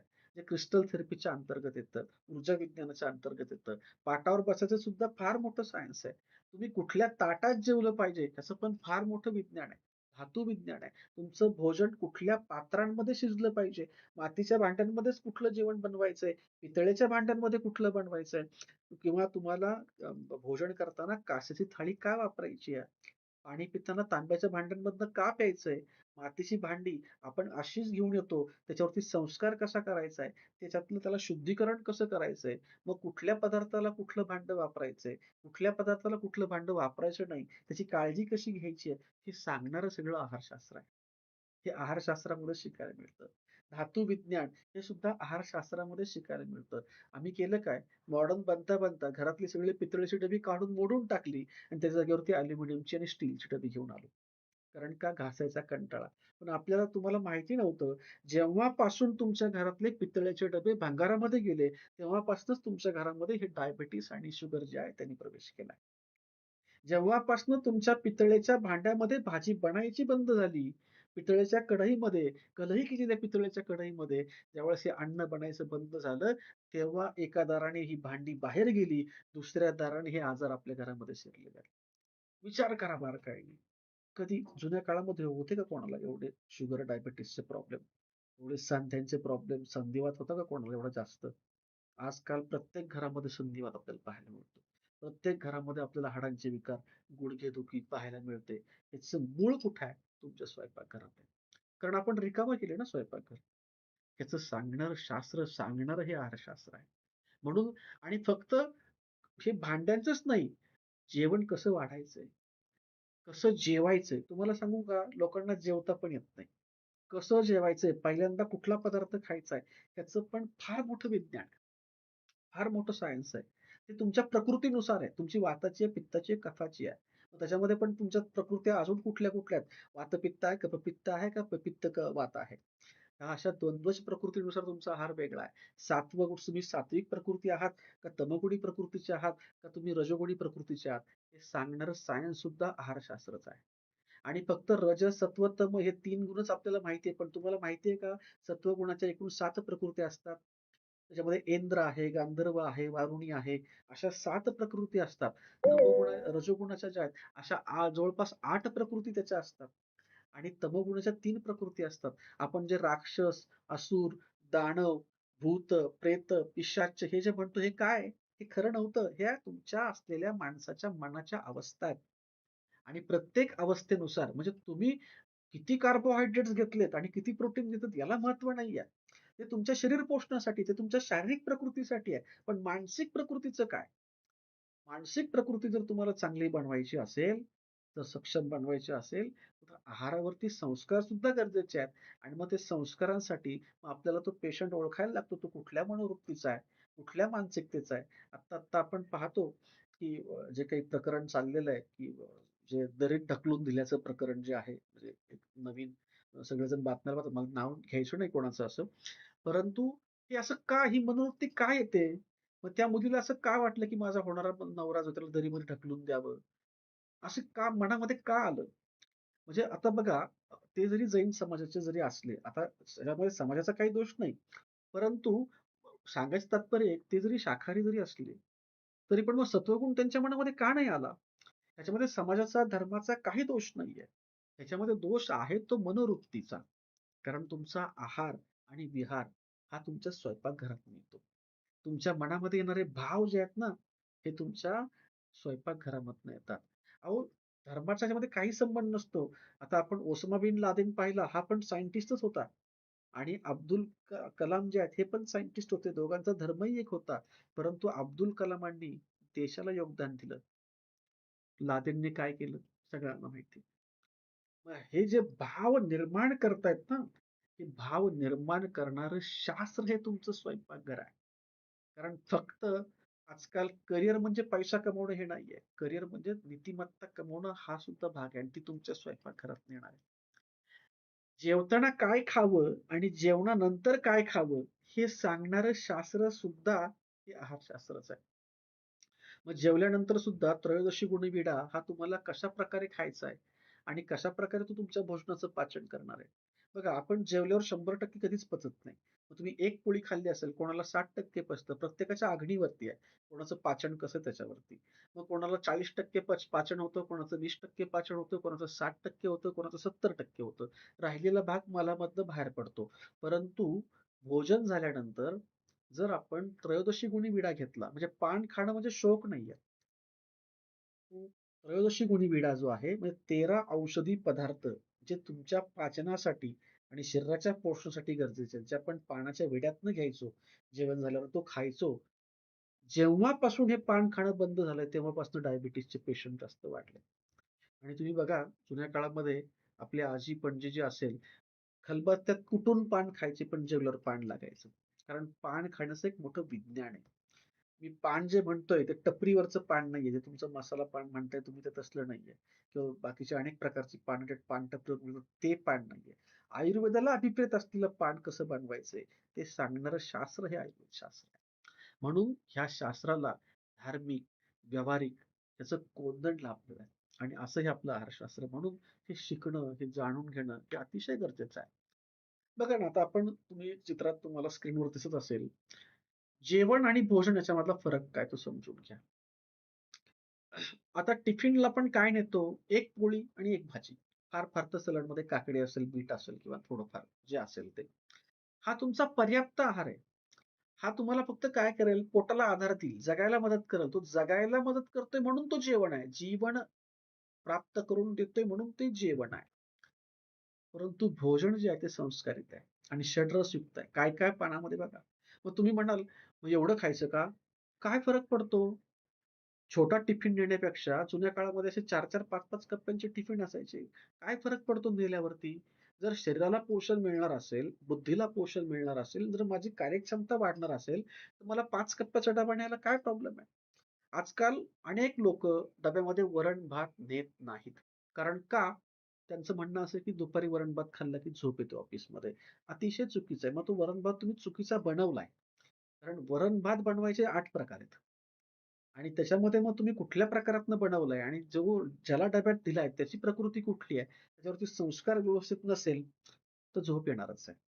अनेक डॉक्टर असं सांगतात, शुगरमध्ये भात बंद करा. चुकीचं आहे. भात बंद करा हे अर्ध सत्य आहे. कारण डॉक्टरांना माहिती आहे की तुमच्या घरामध्ये सगळा भात कुकरमध्येच बनतो. त्याच्यामुळे ते सांगतात ते बरोबर आहे. परंतु हे अर्धसत्य कसं आहे, जर भात बनवण्याची पद्धत बदलली, तर तुम्हाला तो भात आरोग्यवान बनतो. तो शुगर कमी करायला मदत करतो. तेच ज्यांचं वजन वाढलंय, त्यांना भात बंद सांगितलं जातो. संध्याकाळचा भात तर अजिबात खायचा नाही. परंतु तुम्ही जर तोच भात व्यवस्थित संस्कारित केला आणि तो जर तुम्ही आयुर्वेदिक दृष्टिकोनातून खाल्ला, तर तोच भात तुम्हाला वजन कमी करायला सुद्धा मदत करणार आहे. फक्त काय, थोडीशी टेक्निक बदलायची आपल्याला. आणि तुम्ही पहा, अतिशय फास्ट रिझल्ट तुम्हाला मिळेल त्याच्यामध्ये. आणि तेच अन्न, तोच वरण-भात तुम्हाला औषध म्हणून सुद्धा काम करणार आहे. हे सांगणारं शास्त्रच ते आहे आहारशास्त्र आहे. आणि तुम्ही बघा मग ह्या सगळ्या पानामध्ये षड्रसयुक्त जी थाळी आहे, 6 रस त्याच्यामध्ये आहेत. मधुर, आम्ल, लवण, कटू, तिक्त, कषाय 6चे 6 रस त्याच्यामध्ये आहेत. षडविध आहे आणि ह्याचबरोबर जर आपण पाहिलं पूर्ण पोषण देणारी आहे.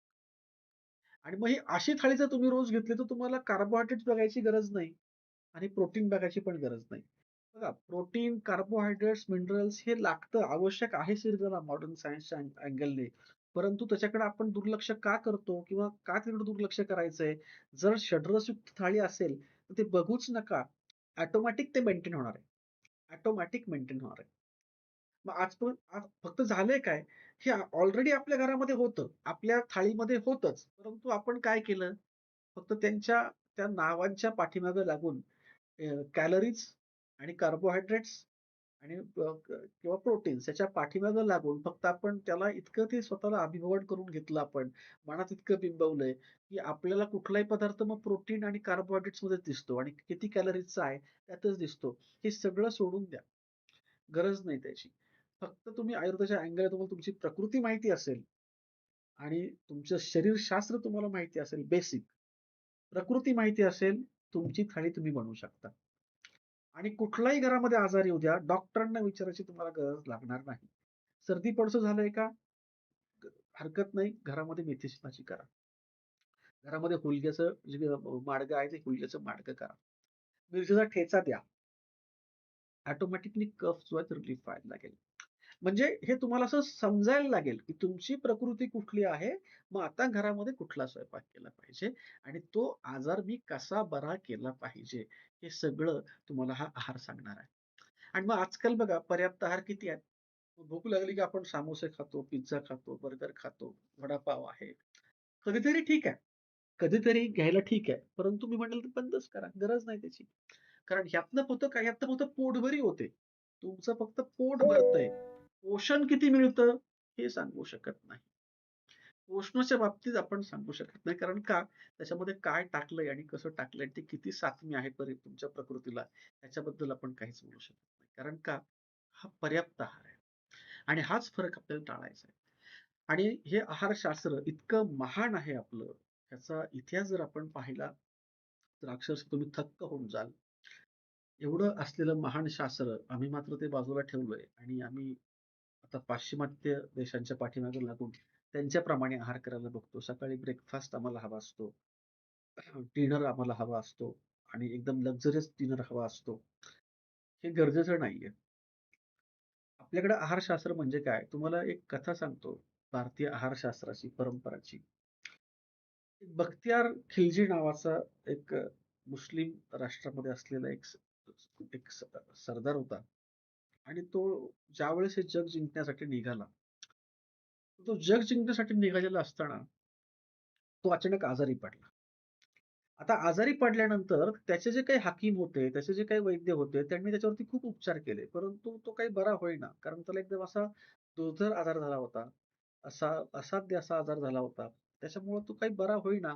खूप उपचार केले, सगळं काही केलं. परंतु त्याला फरक काही पडेना. शेवटी जसं आता आपण पाहतो आजच्या काळामध्ये, जर समजा मोठं कुठं आपल्याला अवयव ट्रान्सप्लांट करायचा असेल किंवा म्हणजे ऑर्गन ट्रान्सप्लांट करायचे असतील, तर आपण अमेरिकेला जातो, युरोपला जातो. जुन्या काळामध्ये काय होतं, की सगळे भारतात यायचे. म्हणजे कुठला मोठा उपचार करायचा असेल शरीरावरती, तर जुन्या काळातली लोकं भारतामध्ये यायची. आणि तिथल्या वैद्यांना त्याच्या देशातल्या जो मंगोलिया त्या साइडला जो होता त्याला तिथल्या लोकांना काही उपचार होईनात. आणि मग त्यांनी सगळ्यांनी असा विचार केला, की आता हा काही बरा होईना. सगळे हकीम, वैद्य एकत्र आले आणि त्यांनी विचार केला, मंथन केलं, चिंतन केलं आणि सगळ्यांनी सांगितले, की आता आपल्याला भारतात जायला लागेल. आणि मग ते धीर करून त्या खानाकडे गेले आणि त्याला सांगितलं, की "खान साहेब, आता हा आजार काही बरा होत नाहीये. आपल्याला भारतात जायला लागेल." तर तो खान चिडला. तो म्हणला, बख्तियार खिलजी म्हणाला, की भारताला आपण काफीर मानतोय. त्यांच्याकडे कशाला जायचं उपचार घ्यायला? तर त्याच्या मनाला काही ते पटेना. त्याच्या बुद्धीला काही ते सगळं पटेना. आणि शेवटी जगायचं तर होतं, साम्राज्य वाढवायचं होतं, साम्राज्यवादी तो होता. मग होय नाही करता घरच्यांच्या, वैद्यांच्या आणि अनेक लोकांच्या आग्रहाखातर तो भारतामध्ये उपचार घेण्यासाठी आला.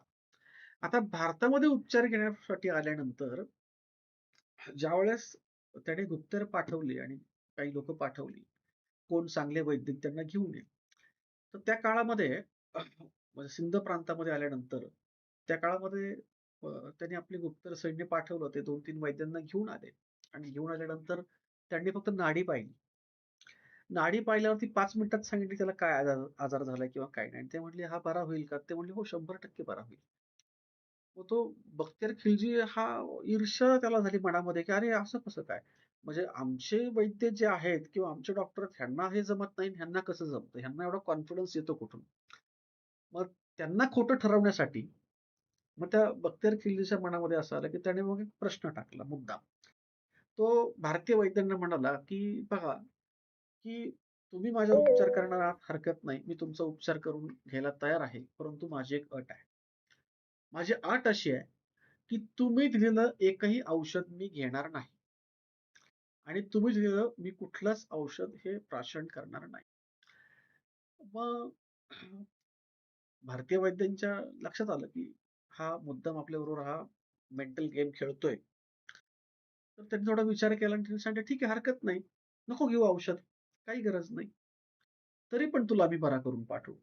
मग बाकी सगळे आश्चर्यचकित झाले, "अरे कसं काय? मी जर यांचं औषधच घेणार नाही, तर मी बरा कसा होईल?"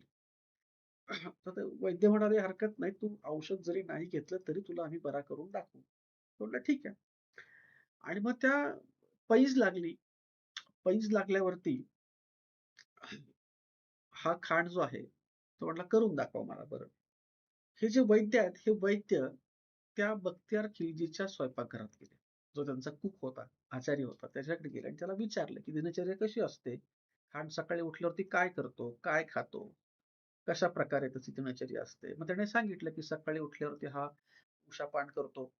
उषापान झाल्यानंतर हा अंघोळ वगैरे सगळी झाली, की मग कुराण पढायला बसतो आणि कुराण पठण झाले, की मग भोजन करतो. मग भोजनामध्ये काय आवडतं खाणाला? ती सगळी यादी घेतली. आणि फक्त त्यांनी काय केलं, की खाण्याची प्रकृती पाहिली. हा कुठला आहे? वाताचा आहे, पित्ताचा आहे, कफाचा आहे आणि त्याचा आजार कुठला आहे? वाताचा आहे का पित्ताचा आहे, कफाचा आहे? मग विकृत कुठला दोष आहे? तो त्यांनी आयडेंटिफाय केला आणि त्याच्या डायटमध्ये सगळ्या भाज्या बदलल्या आणि त्याच्या डायटमध्ये सगळं त्याचा आहार बदलला. मग उष्ण आता शक्यतो खाण आहे हा आणि मांसाहार करणार आहे म्हणजे उष्ण गुणांचा असणार, पित्त प्रकृतीचा असणार. मग पित्त प्रकृतीचा असल्यामुळे त्यांनी काय केलं, लगेच त्यांनी स्किप करून टाकलं. रोटी, मांसाहार सगळं स्किप केलं. तिथं नाचणीची भाकरी आणली. शीतगुणांचा आहार आणला, धणे आणले, पुदिना आणला आणि सगळे असा आहार बदलला, जेणेकरून त्याची प्रकृती ही पूर्णपणे बॅलन्स होईल.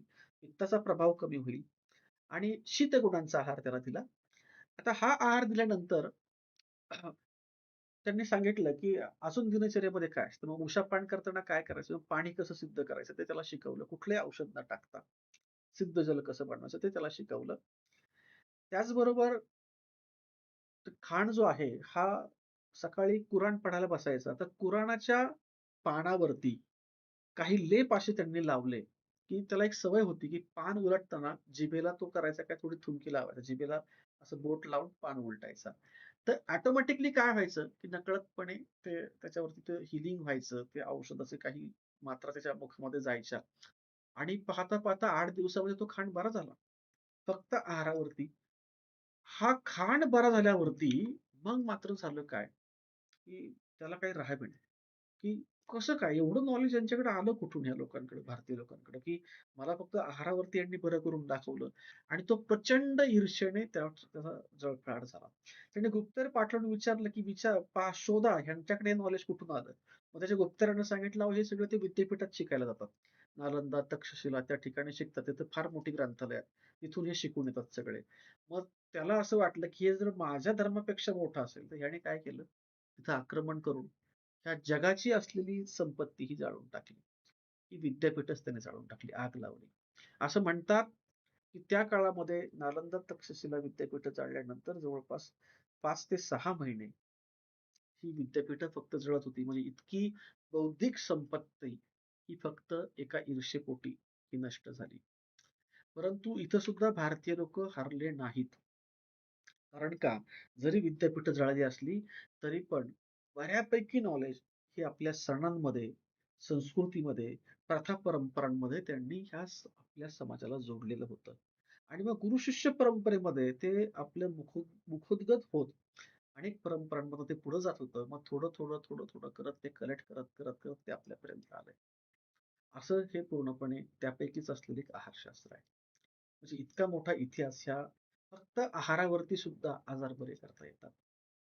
म्हणजे असं हे शास्त्र, हे आहारशास्त्र आयुर्वेदाची आपल्याला एक देणगी म्हणायला लागेल. आणि मग आयुर्वेद काय सांगतं? आपलं शरीर काय आहे? तर "शरीयते ततः शरीरम" म्हणजे जे क्षणाक्षणाला, कणाकणाने कमी होतं, त्याचा क्षय होतो, ते काय आहे? शरीर आहे. म्हणजे बघा, आपण झोपलो तरी हृदय चालू असतं, तरी फुफ्फुस चालू असतात, मनातले विचार चालू असतात, स्वप्न पडत असतात. म्हणजे हे काम करतंय. म्हणजे तुम्ही झोपलाय तरी पण काम करतंय आणि जागेपणी पण काम करतंय आणि मग हे काम करत असताना या निरंतर कार्यामुळं त्याची क्षणाक्षणाला झीज होतेय आणि अन्न, पाणी आणि प्राणवायू याच्या माध्यमातून ती झीज आपण भरून काढतोय आणि मग हे सगळे आहेत काय? हे बाह्य प्राण आहेत, जे आपल्या शरीरातल्या अभ्यंतर प्राणाचं संरक्षण करत असतात आणि म्हणून त्याला आपल्या ह्या शरीराला अन्नाची गरज आहे. हे सांगणारं शास्त्र जे आहे ते आहारशास्त्र आहे. जशी ही सृष्टी पंचमहाभूतांपासून बनलेली आहे, तसं अन्न सुद्धा पंचमहाभूतांपासून बनलेलं आहे आणि ते पंचमहाभूताचं अन्नच आपल्याला आपल्या शरीरामध्ये धारण करायला लागतं. शरीरामध्ये आजार का होतात? ह्या पंचमहाभौतिक शरीरामध्ये ज्यावेळेस तुमच्या शरीरामध्ये पंचमहाभूतांचं संतुलन बिघडतं. समजा तुम्हाला भूमितत्व कमी झालं किंवा वायुतत्व तुमच्या शरीरामध्ये वाढलं. आता भूमितत्व विकृत झालं, वायुतत्व वाढलं, तुम्हाला हाडांचे आजार होणार. कंबरदुखी, पाठदुखी, मणका दुखणार, गॅप पडणार, गुडघेदुखी होणार. सगळे तुम्हाला वाताचे आजार होणार. कारण भूमितत्व तुमचं विकृत झालंय. वायुतत्व प्रकोप झालाय. जसं तुमच्या शरीरामध्ये जलतत्व कमी झालं, मग जलतत्वाचे आजार होतील. अग्नितत्व कमी झालं, तर तुम्हाला अग्नितत्वाचे म्हणजे पाचनाचे आजार होतील, त्वचाविकार होतील. म्हणजे जे तत्व तुमच्या शरीरामधलं विकृत झालंय, ते प्राकृत करायचं असेल, दुरुस्त करायचं असेल, तर त्या गुणांचा, त्या तत्वाचा आहार, शुद्ध आहार शरीरामध्ये घेतला, की तुमचे आजार बरे होतात. मग अन्न कसं बनलंय? हे पण पंचमहाभूतांनीच बनलेलं आहे. आणि शरीरामध्ये आपलं शरीर पण कसं आहे पंचमहाभूतांनीच बनलेलं आहे.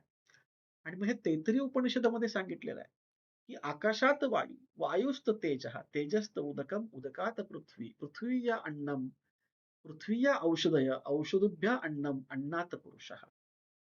म्हणजे ही सगळी सिक्वेन्स आणि पुरुष प्रकृती संयोग झाला, की पुन्हा ही प्रकृतीचं निर्माण होतं. म्हणजे हे चक्र जे आहे, हे चक्र चालू राहतं. म्हणून त्यासाठी आपल्याला हे 5 महाभूतांचं शास्त्र जे आहे, आहारशास्त्र, हे आपल्याला शिकणं आणि जाणून घेणं अतिशय गरजेचं आहे. हा इतका मोठा इतिहास, शास्त्र, विज्ञान त्या आहाराच्या पाठीमागे आहे. आणि मग आपल्याला चरक संहितेमध्ये चरकजी असं म्हणतात, की अन्न जे आहे हे तुमच्या शरीराचं इंधन आहे. त्या इंधनामुळेच तुमचा जठराग्नी प्रज्वलित राहतो. म्हणून ते योग्य असलं पाहिजे. काहीही कधीही खाऊन चालणार नाही. त्याचे नियम आहेत. आणि जर चुकीचं तुम्ही खाल्लं, मला सांगा, जर तुम्ही चांगली एखादी कार घेतली, लक्झरियस कार विकत घेतली, BMW घेतली, Audi घेतली किंवा अजून कुठली विकत घेतली. त्याच्यामध्ये तुम्ही रॉकेल टाकाल का? रॉकेलवरती पण गाडी चालते ना, काही प्रमाणात. चालेल का? नाही चालणार. थोडीफार चालेल. थोडंफार इंधन मिळेल किंवा तुमची पेट्रोल कार आहे. त्या पेट्रोलच्या कारमध्ये डिझेल टाकलं तर चालेल का? चालेल. पण नंतर बंद पडेल. खराब होईल. का? कारण ज्या उद्देशासाठी ती कार बनवली आहे, त्याचं इंजिन ज्या उद्देशाने बनवलं त्यासाठी तेच इंधन लागणार आहे. दुसरं टाकलं तर खराब होणार आहे. मग आपलं शरीर पण तसंच बनलेलं आहे. आपलं शरीर पंचमहाभूतांनी बनलंय आणि मग पंचमहाभूतांचा योग्य आहार त्याच्यामध्ये गेला पाहिजे. आणि जर तो नाही गेला, तर मग त्याच्यामध्ये विकृती येणारच आहे. मग गाडीचं जसं इंजिन फेल होतं, गाडी जसं काम काढते, मग जर गाडीची सर्व्हिसिंग आपण वेळोवेळी करत असेल, तर बॉडीची का नाही करत? मग त्यासाठी आपल्याला चांगलंच इंधन जे आहे ते शरीरामध्ये टाकायला लागतं आणि हे सांगणारं आपलं आहारशास्त्र आहे. तसं हे आहारशास्त्र फार मोठं आहे, फार विस्तृत आहे आणि फार प्राचीन आहे. अगदी अश्मयुगान काळापासून जर आपण पाहिलं, तर माणसाने जसं पशुपक्ष्यांचं निरीक्षण करून हा आहार ग्रहण करायला सुरुवात केला. अग्नीचा शोध लागला. मग तो मांस भाजून खायला लागला. जसा वणवा पेटल्यावरती मांस भाजलं गेलं. त्याला चविष्ट लागलं. मग तो भाजलेला मांस खायला लागला. एकदा तर माणसाने असा विचार केला, की दररोज ह्या पोटाची खळगी भरण्यापेक्षा एकदाच भरपूर जेवण करून घेऊ म्हणजे टेन्शन नाही. आणि त्याने तो प्रयोग करूनही पाहिला. एकदाच भरपूर अन्न खाऊन घेतलं, परंतु अन्न जर अधिक खाल्लं गेलं प्रमाणापेक्षा, तर ते अजीर्ण होतं आणि अनेक प्रकारच्या व्याधी उत्पन्न करतं. आणि मग असं जर आपण अन्न खाल्लं, तर मग ते पुन्हा निसर्गात माणूस गेला आणि पाहिलं, की मग ज्यावेळेस अन्न जास्त झालं, तर मग इतर प्राणी काय करतात? मग ते सुद्धा तो स्वतः करायला लागला. मग बघा, जर समजा अजगराने एखादं अन्न जास्त खाल्लं, तो महिनोन-महिने पडून राहतो. कारण त्याला ते पाचन करायचं असतं. हालचाल अजिबात करत नाही. हालचाल केली तर पोट दुखणार आहे. हालचाल त्याला पचणार नाही. वाघाने जर एकदा शिकार केली, की त्याला 10 दिवस परत शिकार करायची गरज पडत नाही. वाघाजवळनं ससा जरी गेला, तरी तो त्याला हात लावत नाही. कारण का? पोटात अन्न पडलेलं आहे. मग जेवढं गरजेचं आहे तेवढंच घेतलं पाहिजे. आणि चुकीचं अन्न जर पोटात गेलं, तर एखादं कुत्रं असेल, मांजर असेल, गवत खातं आणि बाहेर काढतं. कारण अन्नाची योग्य मात्रा, योग्य वेळ ही पोटात त्यावेळेसच ते गेलं पाहिजे. तुम्हाला माहिती आहे गेंडा. गेंडा काय करतो? जर समजा त्याच्या शरीरामध्ये अन्न जास्त गेलं आणि रक्त जास्त वाढलं, तर तो स्वतः रक्तमोक्षण करतो.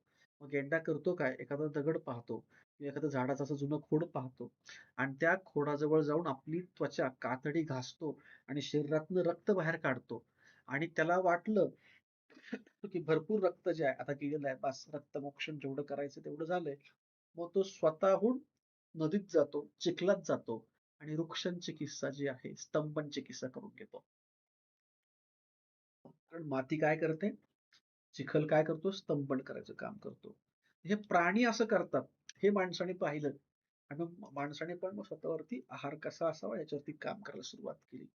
मग त्यानं जेवण अग्नीवरती भाजून बनवायला लागला. नंतर शेती करायला लागला.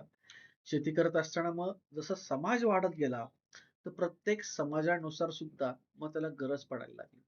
तुम्हाला माहिती आहे जी वर्ण व्यवस्था आहे, जी आपल्याकडं वर्ण व्यवस्था जुन्या काळामध्ये होती. आता काही लोकं त्याला नावं ठेवतात.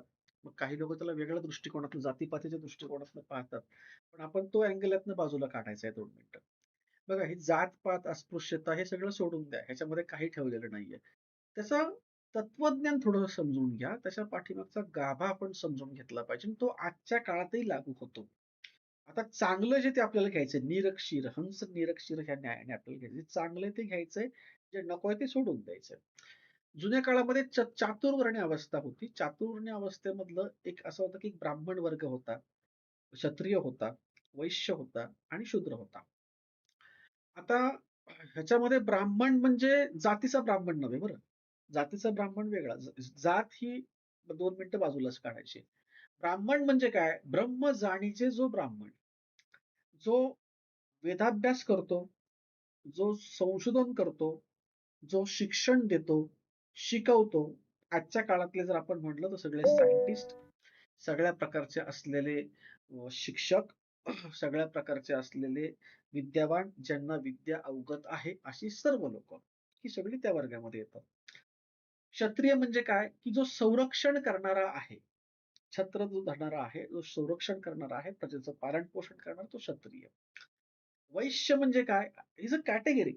ह्या काय आहेत? कॅटेगरी आहेत सगळ्या. ह्या जाती नाहीयेत.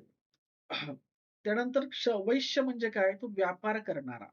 आणि शूद्र म्हणजे काय? शूद्र म्हणजे अस्पृश्य नव्हे. शूद्र हा शब्द जो आहे, हा म्हणजे सगळ्यात श्रेष्ठ आहे. कारण शूद्र म्हणजे जो सर्व अत्यावश्यक सेवा पुरवणारा असा वर्ग. आता याच्यामध्ये मग सगळेच आले. म्हणजे जरी एखादा ब्राह्मण जातीचा असेल आणि तो जर समजा चप्पल दुकानाने टाकलेला असेल, तर तो पण त्याच्यामध्ये शूद्रच आला. आणि जरी एखादा शूद्र कॅटेगरीतला असेल, पण तो अध्ययन करायचं काम करतो. तर समजा वाल्या कोळी, कोळी होता, पण तो वाल्मिकी झाला ना, तो ब्राह्मणच झाला. तर अशी ती सिस्टम होती. आता या सिस्टमच्या पाठीमागचा जो काही मेन गाभा होता, तो सुद्धा आर्यशास्त्राला जोडलेला आहे. कारण का?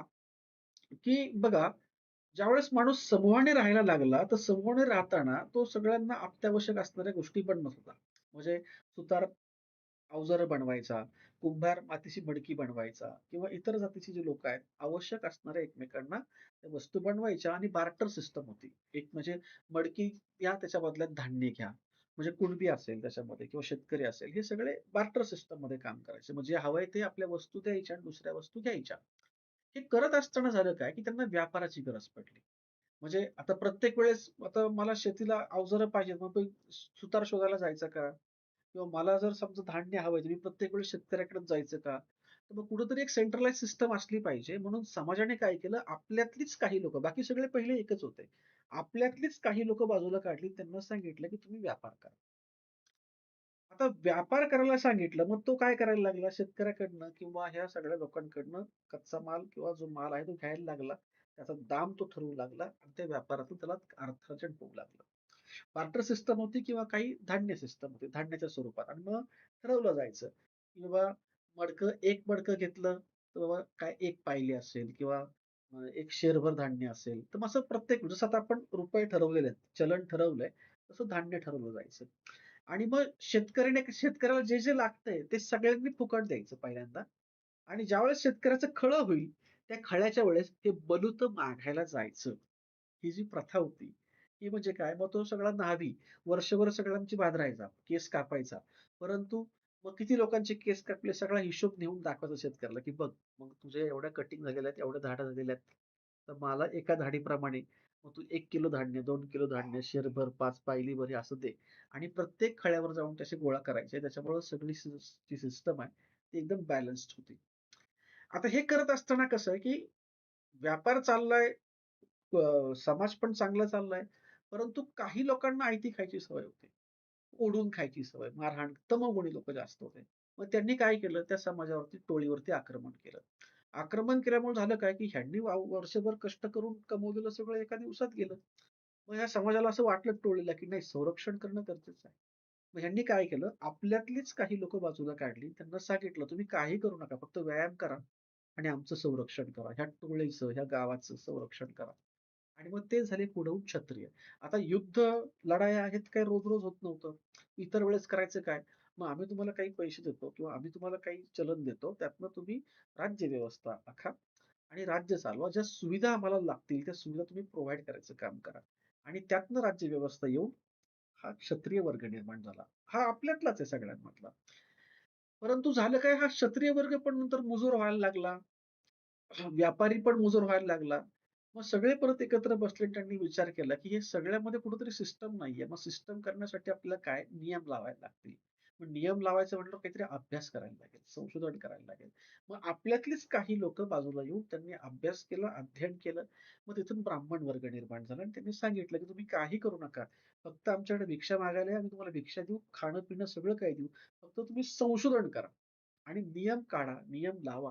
ह्यातनं ही चातुर्वर्ण्य अवस्था निर्माण झाली.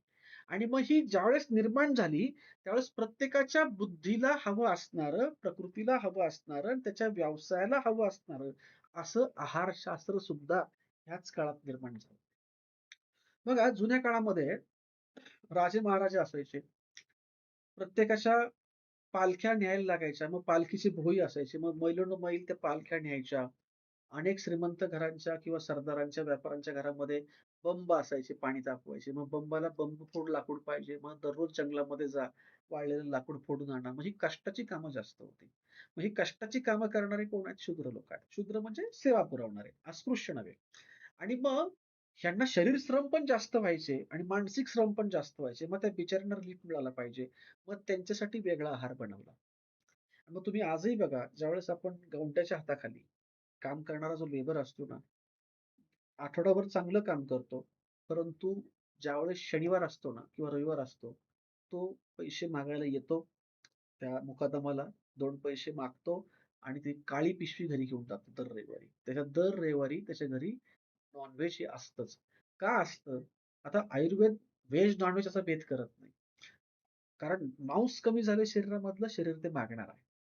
आणि मग तो मांसाहार, मग तो कसा करायचा आहे त्याचं सुद्धा विज्ञान त्या वर्गासाठी गरजेचं आहे. आणि मग हे प्रत्येकाचे आहार असे बनवले गेले. आता व्यापार करायचा आहे. आता व्यापार करणाऱ्याला कसं राहावं लागणार आहे? सत्वगुणी राहून चालेल का? एकदम सत्वगुणी राहून पण चालणार नाही आणि एकदम तमोगुणी राहून पण चालणार नाही. क्षत्रिय लोकांना कसं राहायला लागेल? कारण सगळ्यांवर धाक ठेवायचा आहे. लढाई करायची, लढाई जिंकायची, तमोगुणी व्हायला लागेल. मग तमोगुण वाढणारा आहार क्षत्रिय लोकांना दिला.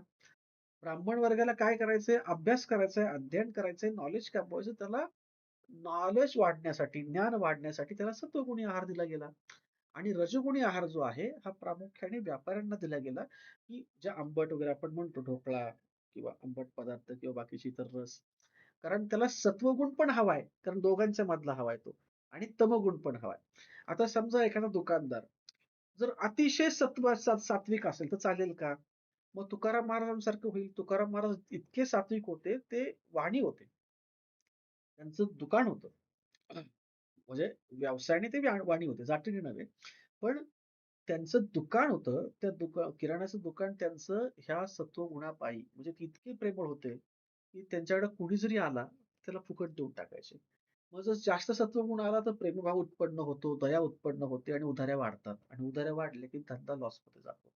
म्हणून व्यवसायामध्ये जास्त सत्वगुण चालत नाही. नियम ठरवायला लागतो.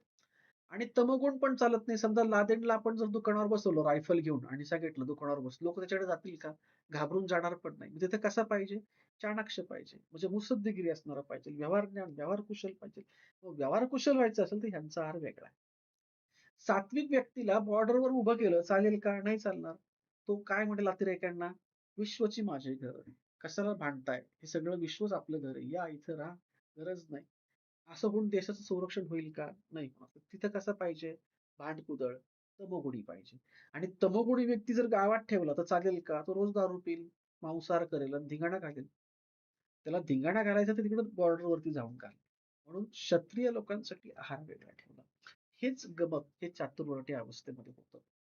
आणि मग तुमचं काम काय आहे? कार्य काय आहे? त्या कार्यानुसार तुमचा आहार डिझाइन करायचा आहे. मग आजकाल लोकांना यश का मिळत नाही? काही लोकं अपयशी का ठरतात? प्रयत्न भरपूर करतात, परंतु अपयश का येतं? कारण यशासाठी आवश्यक असणारं मन आणि मानसिकता ही बनत नाही. आणि मन कुठं बनतं? जैसा खाएगा अन्न, वैसा बनेगा मन. तुमच्या स्वयंपाकघरात. आणि म्हणून स्वयंपाकघर जे आहे हे तुमचं किचन आहे. हे तुमचं किचन जे आहे, ही किचन फार्मसी आहे. ही किचन फार्मसी जी आहे, म्हणजे एक चिकित्सालय आहे. स्वयंपाकघराला किचन न समजता जर आपण एक प्रयोगशाळा समजलो आणि हे रसोईघर जे आहे, रसांची उत्पत्ती करणारं, षड्रसांची उत्पत्ती करणारं असं रसोईघर जर आपण खऱ्या वैज्ञानिक दृष्टिकोनातनं जर आपण हे जर शिकून घेतलं, पाहिलं, अनुभवलं, तर निश्चित तुम्हाला तुमच्या शरीरामधले अनेक आजार बरे करता येऊ शकतात. आणि हेच आपलं आहारशास्त्र सांगतं. तर असं आपल्या आहारशास्त्राचे अनेक असे घटक आहेत. अनेक त्याचा इतिहास आहे. फार मोठं आहारशास्त्र आहे. आता मी तुम्हाला सगळ्या गोष्टी सांगत नाही, परंतु आपल्याकडे अन्नपूर्णा देवीची कथा आहे. महाराष्ट्रामध्ये शक्यतो मराठी घरांमध्ये अ, लग्न झाल्यानंतर अन्नपूर्णाची मूर्ती ही माहेरकडनं येत असते नवरीच्या. ती माहेरकडनं का येते? कारण आपल्याकडं आशीर्वाद दिला जातो, की ज्या घरात जाशील त्या घरामध्ये अन्नपूर्णा देवीप्रमाणे राहा. आता याच्या पाठीमागची कथा अशी आहे, म्हणजे ती किती संस्कृतीला जोडलेली आता पौराणिक कथा आहे. एकदा शिव-पार्वती ज्यावेळेस चर्चा करत बसले होते, तर भगवान शिवांना असं वाटलं, की त्यांना चर्चा चालू असताना त्यांनी सहज विषय मांडला, की सगळी दुनिया माया आहे आणि ह्याच्यामध्ये काही कोणाचं काही खरं नाही किंवा हे सगळं अ, अ, काही कोणाचं होणार नाही. शेवटी अंतिम काय? मोक्ष मिळणं हे अंतिम आहे. ते ऐकलं पार्वती मातेला राग आला. ती म्हटली, "असं कसं? जर मी नसेल तर कसं काय सगळं चालेल?" आणि शंकर हसले. त्याने थोडं चेष्टा केली. आता त्याच्यात पार्वती मातेला राग आला आणि ती निघून गेली. तर मग ती म्हटली, "मी दाखवून देते आता, की अन्न नसेल" कारण ती स्वतः अन्न स्वरूप होती ना. तर अन्न नसेल, ऊर्जा नसेल, तर काहीच होणार नाही. आणि तिने काय केलं, की आपल्या मायेने सगळं अन्न सगळ्या पृथ्वीवरचं नष्ट केलं. नष्ट केल्यावरती सगळे उपाशी मरायला लागले. भूक लागायला लागली. अन्न कुठं मिळेना, हाहाकार झाला पृथ्वीवरती. आता ही रूपकात्मक कथा आहे तशी. त्यातनं काय घ्यायचं ते आपण घ्यायचं असतं. सगळे ऋषीमुनी, देवगण शेवटी तडपायला लागले आणि शेवटी शिवांकडे गेले. भगवान शिवांना सांगितलं, की अन्न मिळत नाही, करायचं काय? मग भगवान शिवांना समजलं ध्यानातनं, की अरे नक्की हे पार्वती मातेनेच असं केलेलं आहे. पण भगवान शिवांना कसं आहे, की त्यांना कळून चुकलं, की मी जरी योगी असलो, योगाच्या साहाय्याने मी त्याच्यावरती विजय मिळवू शकतो, पण सगळ्यांना ते शक्य नाहीये. मग भगवान शिव म्हणले, की "कुठं अन्न मिळतंय बघा." तर त्यांच्यातल्याच एका गुप्तचराने बातमी आणली, की वाराणसीजवळ एक देवी अशी आहे, देवीचं मंदिर आहे वाराणसी नावाच्या शहराजवळ. तिथं स्वयंपाकघर चालू आहे, रसोईघर चालू आहे आणि तिथं एक देवी अन्नदान करतीये. पण तिची फक्त अट एकच आहे, की विनम्र होऊन भिक्षा ती देणार. असं कोणाला ती अन्न देणार नाही. मग तुम्ही जर तिथे गेला तर ती आपल्या सगळ्यांना अन्न देऊ शकते. मग भगवान शिवांपुढे प्रश्न पडला, की आता करायचं कसं? शेवटी अन्नासाठी भगवान शिवांना भिक्षा मागायला लागली पार्वती माताकडे. मग ज्यावेळेस ते वाराणसीमध्ये आले, त्यांनी पाहिलं, की अरे ही आपलीच पत्नी आहे, ही आपलीच पार्वतीचा अवतार आहे, तिचीच माया आहे. ती स्वतः बसली आहे, हातामध्ये सुवर्णाचे चमचे आहे आणि ती पायस वाढतेय आणि मग तिथं जाऊन भगवान शिवांनी "ओम भवती भिक्षां देही." त्यावेळेस ती भिक्षा मागितली. त्यावेळेस त्यांना त्यांची चूक समजली, की आपण अन्नाला असं वेगळं म्हणता कामा नये किंवा शूद्र म्हणता कामा नये किंवा तुच्छ म्हणता कामा नये. कारण योगाच्या एका अवस्थेत आपण गेल्यावर अन्नाची गरज राहत नाही. परंतु सगळ्यांना तिचे ते योग तो जमत नाही. म्हणून अन्न हे प्रथम आपलं जे आहे, हे हा प्राण आहे. मग हा प्राण जो आहे, हा प्राण आपण सांभाळला पाहिजे आणि त्यावेळेस मग ती शिवांनी क्षमायाचना केली आणि मग शिवांनी वर दिला, की जेव्हा जेव्हा तू विवाह होऊन ज्यावेळेस एखाद्या नवीन घरामध्ये जाशील, तर अन्नपूर्णेच्या स्वरूपातनं जाईल आणि म्हणून जुन्या काळामध्ये आजकाल मुली पाहायला गेलं, आपण ज्यावेळेस वधूवर मेलनमध्ये किंवा मुली पाहायला गेल्यावरती आपण फक्त विचारतो, "शिक्षण किती झालंय? नाव काय आहे? पुढे जॉब करणार की काय करणार?" हे बाकीचेच प्रश्न विचारतो. जुन्या काळामध्ये फक्त एकच प्रश्न विचारायचा, "स्वयंपाक येतो का? स्वयंपाक येतो का?" हाच पहिला प्रश्न विचारला जायचा आणि पुरणपोळी येते का? म्हणजे महाराष्ट्रामध्ये तरी. ज्याला पुरणाच्या पोळीचा स्वयंपाक येतो, त्याला सगळा स्वयंपाक येतो, असं मानलं जातं. आणि अर्थात त्याच्या पाठीमागे संकल्पना ही आहे, उद्देश हा आहे, की सगळा स्वयंपाक येणं आणि फक्त स्वयंपाक बनवता येणं हे गरजेचं नाही. त्या स्वयंपाकामध्ये असलेलं शास्त्र समजणं. म्हणजे कुठल्या व्यक्तीला जर माझ्या घरामध्ये जर सासरे आजारी आहेत, त्यांना वाताचा प्रॉब्लेम आहे, तर मग मी काय भाजी बनवली पाहिजे? कुठली भाकरी बनवली पाहिजे? माझ्या घरामध्ये पित्ताचा एखादा पेशंट असेल, त्याला कुठली भाकरी बनवली पाहिजे? त्याला कुठली भाजी बनवली पाहिजे? हे सगळं त्या गृहिणीला माहिती असलं पाहिजे. आणि ते सांगणारं शास्त्र जे आहे, ते आपलं आहारशास्त्र आहे आणि त्यात जी पारंगत होते, तिला अन्नपूर्णा असं म्हटलं जातं. आणि म्हणून हे सगळं ट्रेनिंग प्रत्येकाच्या घरीच असायचं जुन्या काळामध्ये, आपल्या आजी-पणजीच्या काळामध्ये. म्हणजे अगदी अ, कणिक मळण्यापासून तर पापड लोणची बनवण्यापर्यंत म्हणजे हा सगळा स्वयंपाक सगळं काही हे शिकवलं जायचं. शास्त्रोक्त पद्धतीने शिकवलं जायचं आणि ती जेव्हा ट्रेन होईल, म्हणजे पूर्णपणे प्रशिक्षित होईल, त्याच वेळेस ती विवाह योग्य ती झाली असं समजलं जायचं. आणि मग गौरीहर पूजन करताना ज्यावेळेस ती सासरी जायची, त्यावेळेस त्या अन्नपूर्णेचं स्वरूप तिला एक पदवी दिली जायची, की "तू तर अन्नपूर्णा आहेस. त्या घरात जाऊन सगळ्यांची भूक शमवण्याचं काम कर. रोग जे आहेत निर्मूलन करण्याचं काम कर. कारण चुलीचा अधिकार हा तुझ्याकडे दिलाय, जो कोणाकडे नाहीये." सगळ्यात महत्वाचं काम. म्हणजे असा तो आशीर्वाद दिला जायचा. म्हणून अन्नपूर्णा देवी आपल्या घरामध्ये असते. कारण तो आहारशास्त्राचा असलेला सर्वात मोठा पुरस्कार आहे अन्नपूर्णा, जो आजकाल सगळ्यांना मिळत नाही. शाकंभरीची आपल्याकडे कथा आहे. शाकंभरी म्हणजे वेगवेगळ्या भाज्या कशा आहेत, ह्या देवीची उत्पत्ती पण आहे. हे आपण थोडं निवांत आपण पाहूयात. परंतु ह्या आहारशास्त्राला ह्यातल्या 64 कलांमध्ये सुद्धा समाविष्ट केलेलं आहे. आणि मग या आहारशास्त्राचा इतिहास कुठपर्यंत जातो? तो नल दमयंतीपर्यंत जातो. मग जो आता आपण पाहतो, जो सगळ्यात मोठा शेफ आपण जो म्हणतो आता 5 स्टार हॉटेलमध्ये किंवा ह्याच्यात, आपण जो पारंगत आहे त्याला आपण शेफ म्हणतो. पण सगळ्यात पहिला शेफ कोण भारतामधला? त्याला बल्लवाचार्य असं म्हटलं जायचं. जो सगळ्यात पारंगत असा शेफ आहे, सगळ्यात सर्वोच्च, त्याला बल्लवाचार्य. आणि भारतामध्ये असे खूप महान बल्लवाचार्य होऊन गेले जे आपल्याला माहिती नाही. मग सगळ्यात पहिला बल्लवाचार्य जो आहे तो राजा नल. हा राजा नल जो आहे ना, हा ज्यावेळेस तो त्याच्या वनवासाच्या काळामध्ये होता, तर तो एका राजाकडे, विराट राजाकडे कामाला होता. आणि त्या विराट राजाकडे कामाला असताना त्याने पूर्णपणे किचन सांभाळलं आणि अनेक पदार्थांचा शोध लावला. इतक्या पदार्थांचा शोध लावला, की त्या अन्नावरती कसा प्रयोग करायचा, कसा संस्कार करायचा, ते अन्न कसं स्वादिष्ट बनवायचं, ह्याच्यावरती राजा नल याने एक ग्रंथ लिहिला. आणि तो जो ग्रंथ आहे नल दर्पण किंवा पाक दर्पण, हा अतिप्राचीन ग्रंथ त्या काळात त्याने लिहिलाय. की काय काय आपण ते बनवलं पाहिजे. त्याच्यामध्ये जवळपास 11 अध्याय आहेत आणि 11 अध्यायांमध्ये 760 प्रकारचे श्लोक आहेत. आणि मग निपुण बल्लवाचार्य कसा असावा, शेफ कसा असावा, कुठला पदार्थ कसा बनवावा, कुठल्या प्रकृतीनुसार बनवावा. समजा एखाद्याला बौद्धिक काम करायचं तर मग घरात स्वयंपाक काय असलं पाहिजे. एखाद्याला शारीरिक काम करायचं तर घरात स्वयंपाक काय असलं पाहिजे. आणि ही सूत्र आपण आजही आपल्या घरात लावू शकतो. आपल्या घरामध्ये मुलांची परीक्षा असेल तर आपल्याला कळलं पाहिजे की आपण काय स्वयंपाक केला पाहिजे. बुद्धिवर्धन करणारं, स्मृती जागृत करणारं आणि त्या आपल्या घरातल्या मुलाला परीक्षेत आठवेल तो काय शिकलाय ते. त्यासाठी स्वयंपाक महत्वाचा आहे. त्याच्या बुद्धीला चालना देणारा स्वयंपाक असला पाहिजे. आपल्या मिस्टरांना जर शारीरिक काम करायला लागते तर शरीराला बल देणारा आहार असला पाहिजे. आपल्या मिस्टरांना जर समजा मार्केटिंगमध्ये काम करतात तर मार्केटिंगमध्ये बुद्धिबल वाढण्यासाठी आहार दिला पाहिजे. HR मॅनेजमेंटला काम करतात, मॅनेजमेंट लेवलला काम करतात, डायरेक्टर मध्ये काम करतात, त्यावेळेस त्यांना तो वाढण्यासाठी काय आहार असावा हे सांगणारं हे शास्त्र आहे. आणि ते आजही करता येतं. तर असं हे पूर्णपणे शास्त्र आहे. भगवान श्रीकृष्ण हे फार मोठे बल्लवाचार्य होते. भीम, 5 पांडवांपैकी असलेला भीम हा सुद्धा फार मोठा बल्लवाचार्य होता. तुम्हाला माहिती नसेल, भीमाने एका पदार्थाचा शोध लावला, जो पदार्थ आपण आजही खातो. तर भीमाने काय केलं, गाईच्या दुधापासनं आणि दह्यापासनं त्याच्यावरती प्रक्रिया करून एक असा नवीन पदार्थ शोधला. त्याला नाव दिलं रसाला. आता रसाला नावाचा जो जो पदार्थ आहे, तो त्या काळामध्ये पहिल्यांदा वनवासामध्ये असताना भीमाने तो बनवला. इतका स्वादिष्ट लागला. त्याला रसाला असं नाव दिलं.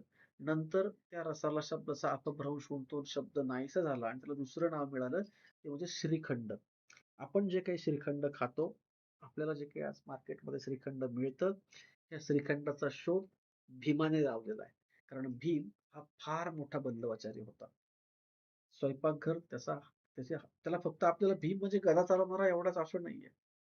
गदायुद्ध हे त्याचे युद्ध कौशल्य होते. त्याची राजकीय कौशल्य वेगळी होती. परंतु भीम हा वैयक्तिक फार मोठा बल्लवाचारी होता. त्याचबरोबर श्रीकृष्ण, भगवान श्रीकृष्ण त्यांची चाणाक्षपणा असेल, त्यांचं युद्ध कौशल्य असेल, युद्धनीती असेल, भगवद्गीतेचं सार असेल, हे सगळं 2 मिनिटं बाजूला ठेवा. कारण ती व्यक्ती तर म्हणजे देवाच्या पेक्षाही आपण श्रेष्ठ मानतो. म्हणजे भगवान श्रीकृष्णांबद्दल योगाचार्य आपण त्यांना म्हणू शकतो. म्हणजे त्यांच्यापुढे शब्दच नाहीत. परंतु भगवान श्रीकृष्णांच्या वैयक्तिक आयुष्यामध्ये जर आपण पाहिलं, तर ते सुद्धा एक बल्लवाचार्य होते. ज्यावेळेस गुरुकुलामध्ये सांदीपनी ऋषींच्या गुरुकुलामध्ये असताना त्यांनी एका पदार्थाचा शोध लावला होता. आणि त्या पदार्थाला नाव दिलं होतं अपूप. तुम्हाला ते महाभारतामध्ये किंवा अनेक ग्रंथांमध्ये आढळेल अपूप. हे अपूप म्हणजे काय? ते अपूप म्हणजे अनारसा, जो आता आपण धोंडे जेवणाला सगळ्यांनी खाल्लाय. तो अनारसा जो आहे, त्या अनारसाला अपूप असं म्हटलं जातं. आणि या अनारसाचा शोध हा भगवान श्रीकृष्णांनी लावलेला आहे. आणि म्हणून पुरुषोत्तम मासामध्ये, मल मासामध्ये, म्हणजे आपल्या अधिक महिन्यामध्ये आपण तो अनारसा खात असतो. त्याची कारणं वेगळी आहेत. ते सहस्राक्ष त्याला असं म्हटलं जातं. तर हे असे सगळे अनेक पदार्थांचे इतिहास आहे. या नलराजाने तर वांग्याची भाजी 64 प्रकारे कशी बनवायची हे सुद्धा सांगितले. प्रत्येक प्रकृतीनुसार वेगळी, प्रत्येक त्याच्यामध्ये क्रियेनुसार वेगळी आणि कुठले पदार्थ तुम्ही फोडणी म्हणून टाकायचे, कुठले टाकायचे नाहीत, कसं बनवायचंय, कसा वाफवायचाय, अनेक प्रकार. 64 प्रकार एका भाजीचे, की आजकालच्या गृहिणींना पण जमत नाही. त्या ग्रंथात वर्णन आहे. पुस्तक आहे माझ्याकडे घरी अजून. त्यानंतर ह्या अन्नाच्या बाबतीत जर आपण पाहिलं, आहाराच्या बाबतीत पाहिलं, तर हा आहार इतकाच त्याला बनवलाय, संस्कार केलेत, परंतु त्याच्यावरती सात्विक संस्कार होणं गरजेचं आहे. मग ते ग्रहण कसं करायचं?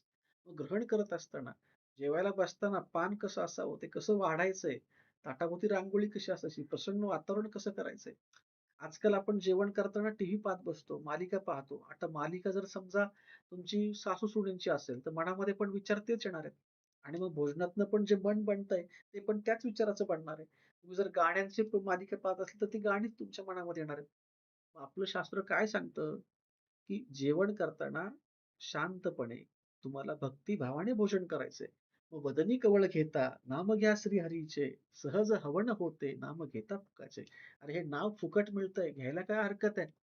जीवन करी जीवित्वा, अन्न हे पूर्ण ब्रह्म. पूर्ण ब्रह्म सांगितले कारण हे ज्ञान आहे. हे अन्न काय? ब्रह्म म्हणजे काय? ज्ञान. अन्न हेच खरं पूर्ण ब्रह्म आहे. जे जीवन करी जीवित्व हे जीवन वाढवतंय. उदरभरण नोहे, जाणीजे यज्ञ कर्म. हा यज्ञ आहे, हवन आहे. आणि ते आपण केलं पाहिजे. कारण का? जैसा खाएगा अन्न, वैसा बनेगा मन. आणि ते करण्यासाठी म्हणून हे एक आपल्याला यज्ञ कर्म सांगितलेलं आहे. त्याचे उद्देश सांगितले, शारीरिक उद्देश वेगळे आहेत, मानसिक उद्देश वेगळे आहेत, सामाजिक उद्देश वेगळे आहेत. असं पूर्णपणे इथे आपलं असं असलेलं शास्त्र सांगणार हे आहारशास्त्र आहे. आणि हे आहारशास्त्र आपण आता सुरू करतोय. सोमवारपासून त्याची बॅच सुरू होते आहे. खऱ्या अर्थाने तुम्हाला जाता जाता एक गोष्ट सांगतो, की अन्न आहार जो आपण घेणार आहे ना, तो आहार फक्त शरीरासाठी नसावा. म्हणजे कार्बोहायड्रेट्स, प्रोटीन्स, व्हिटॅमिन्स हे फक्त मेंटेन करणारा नसावा. तुमचे मानसिक उद्देश सुद्धा साध्य करणारा असला पाहिजे. सामाजिक उद्देश सुद्धा साध्य करणारा असला पाहिजे. आणि अ, सर्वांगीण असा आपण जर आहार पाहिला, तर खऱ्या अर्थाने आपल्याला आरोग्य खूप चांगल्या प्रकारे लाभू शकतं. जुन्या काळामध्ये तुम्हाला छांदोग्य उपनिषदामध्ये एक गोष्ट येते. ती गोष्ट अशी आहे, श्वेतकेतूची गोष्ट आहे.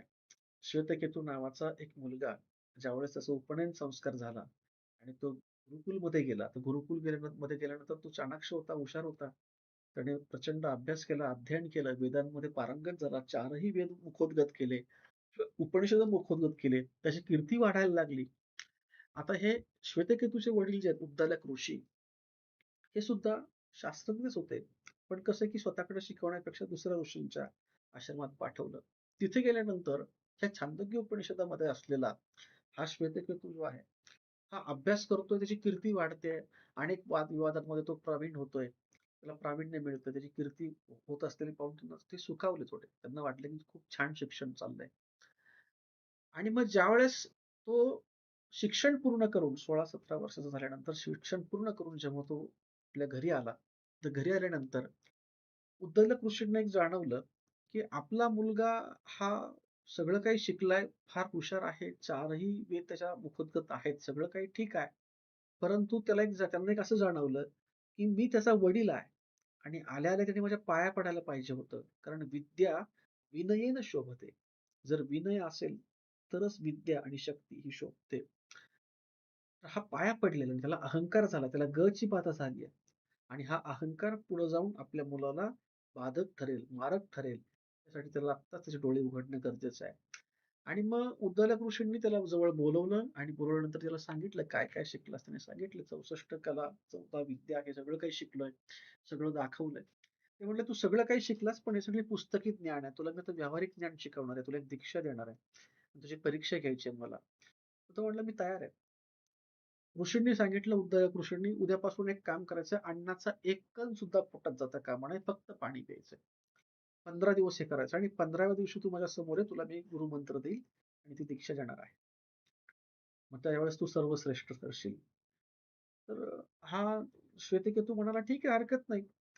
पहिल्या दिवशी त्याला बरं वाटलं, कारण लंघन चिकित्सा झाली, पोट सगळं रिकामं झालं, शरीर हलकं वाटायला लागलं. दुसऱ्या दिवशी काही त्याला फरक पडला नाही, तिसऱ्या दिवशी नाही. 4थ्या दिवसापासून तो थोडा अशक्त व्हायला लागला. कारण अन्नाचा कणही पोटात नाही, फक्त पाण्यावर आणि हवेवरच जगतोय. 4था दिवस गेला, शरीर क्षीण व्हायला लागलं. मग धातू कारण मग पोटातलं जठराग्नी भडकायला लागला, धातुक्षय व्हायला लागला, धातूंचं पाचन व्हायला लागलं, अशक्त बनायला लागला आणि मग साहजिकच आहे, रसाचा क्षय झाला की रक्ताचा होणार, रक्ताचा झाला की मांसाचा होणार, मांसाचा झाला की मेदाचा होणार, मेदाचा झाला की अस्थींचा होणार, अस्थींचा झाला की मज्जाचा होणार आणि मज्जामध्ये काय आहे? मेंदू कशापासून बनलाय? मज्जेपासून बनलाय आणि मग मज्जांचाही क्षय व्हायला लागल्यावर विस्मृती यायला लागली. असा गोंधळल्यासारखा व्हायला लागला, विस्मरण व्हायला लागला. कॉम्प्युटर जुन्या काळचे कसे हँग होतात, मोठं लोड सॉफ्टवेअर टाकलं की, तर तो हँग व्हायला लागला आणि पण त्याला काही जाणवलं नाही आणि जसे 15 दिवस झाले, तसा तो वडिलांच्या समोर गेला आणि म्हटला, की "बाबा, मी 15 दिवस एक अन्नाचा कण पण घेतला नाही. मी पार केलं सगळी परीक्षेत पास झालं.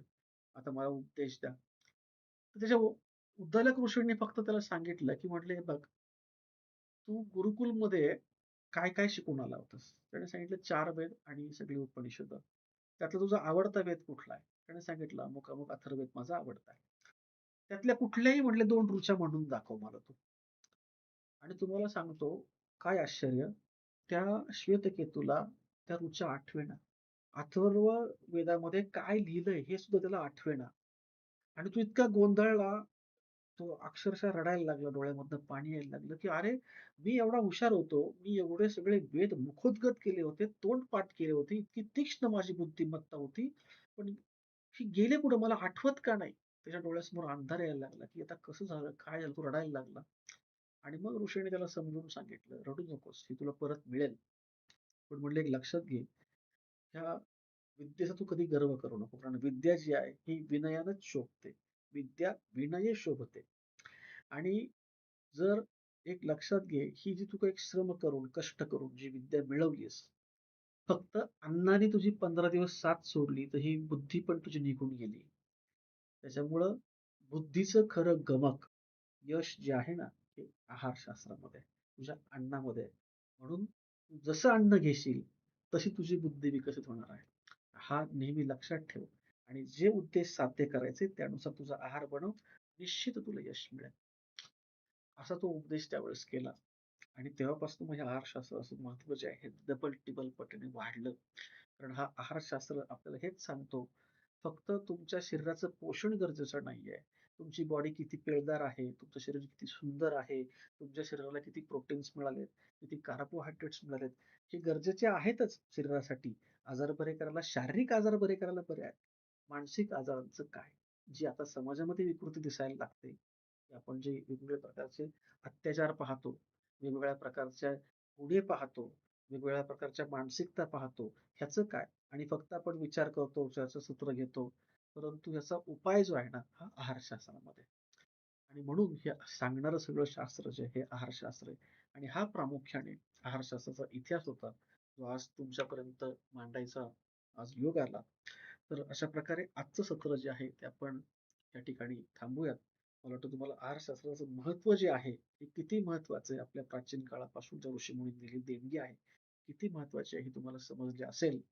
तर आजचं सत्र मी या ठिकाणी थांबवतो.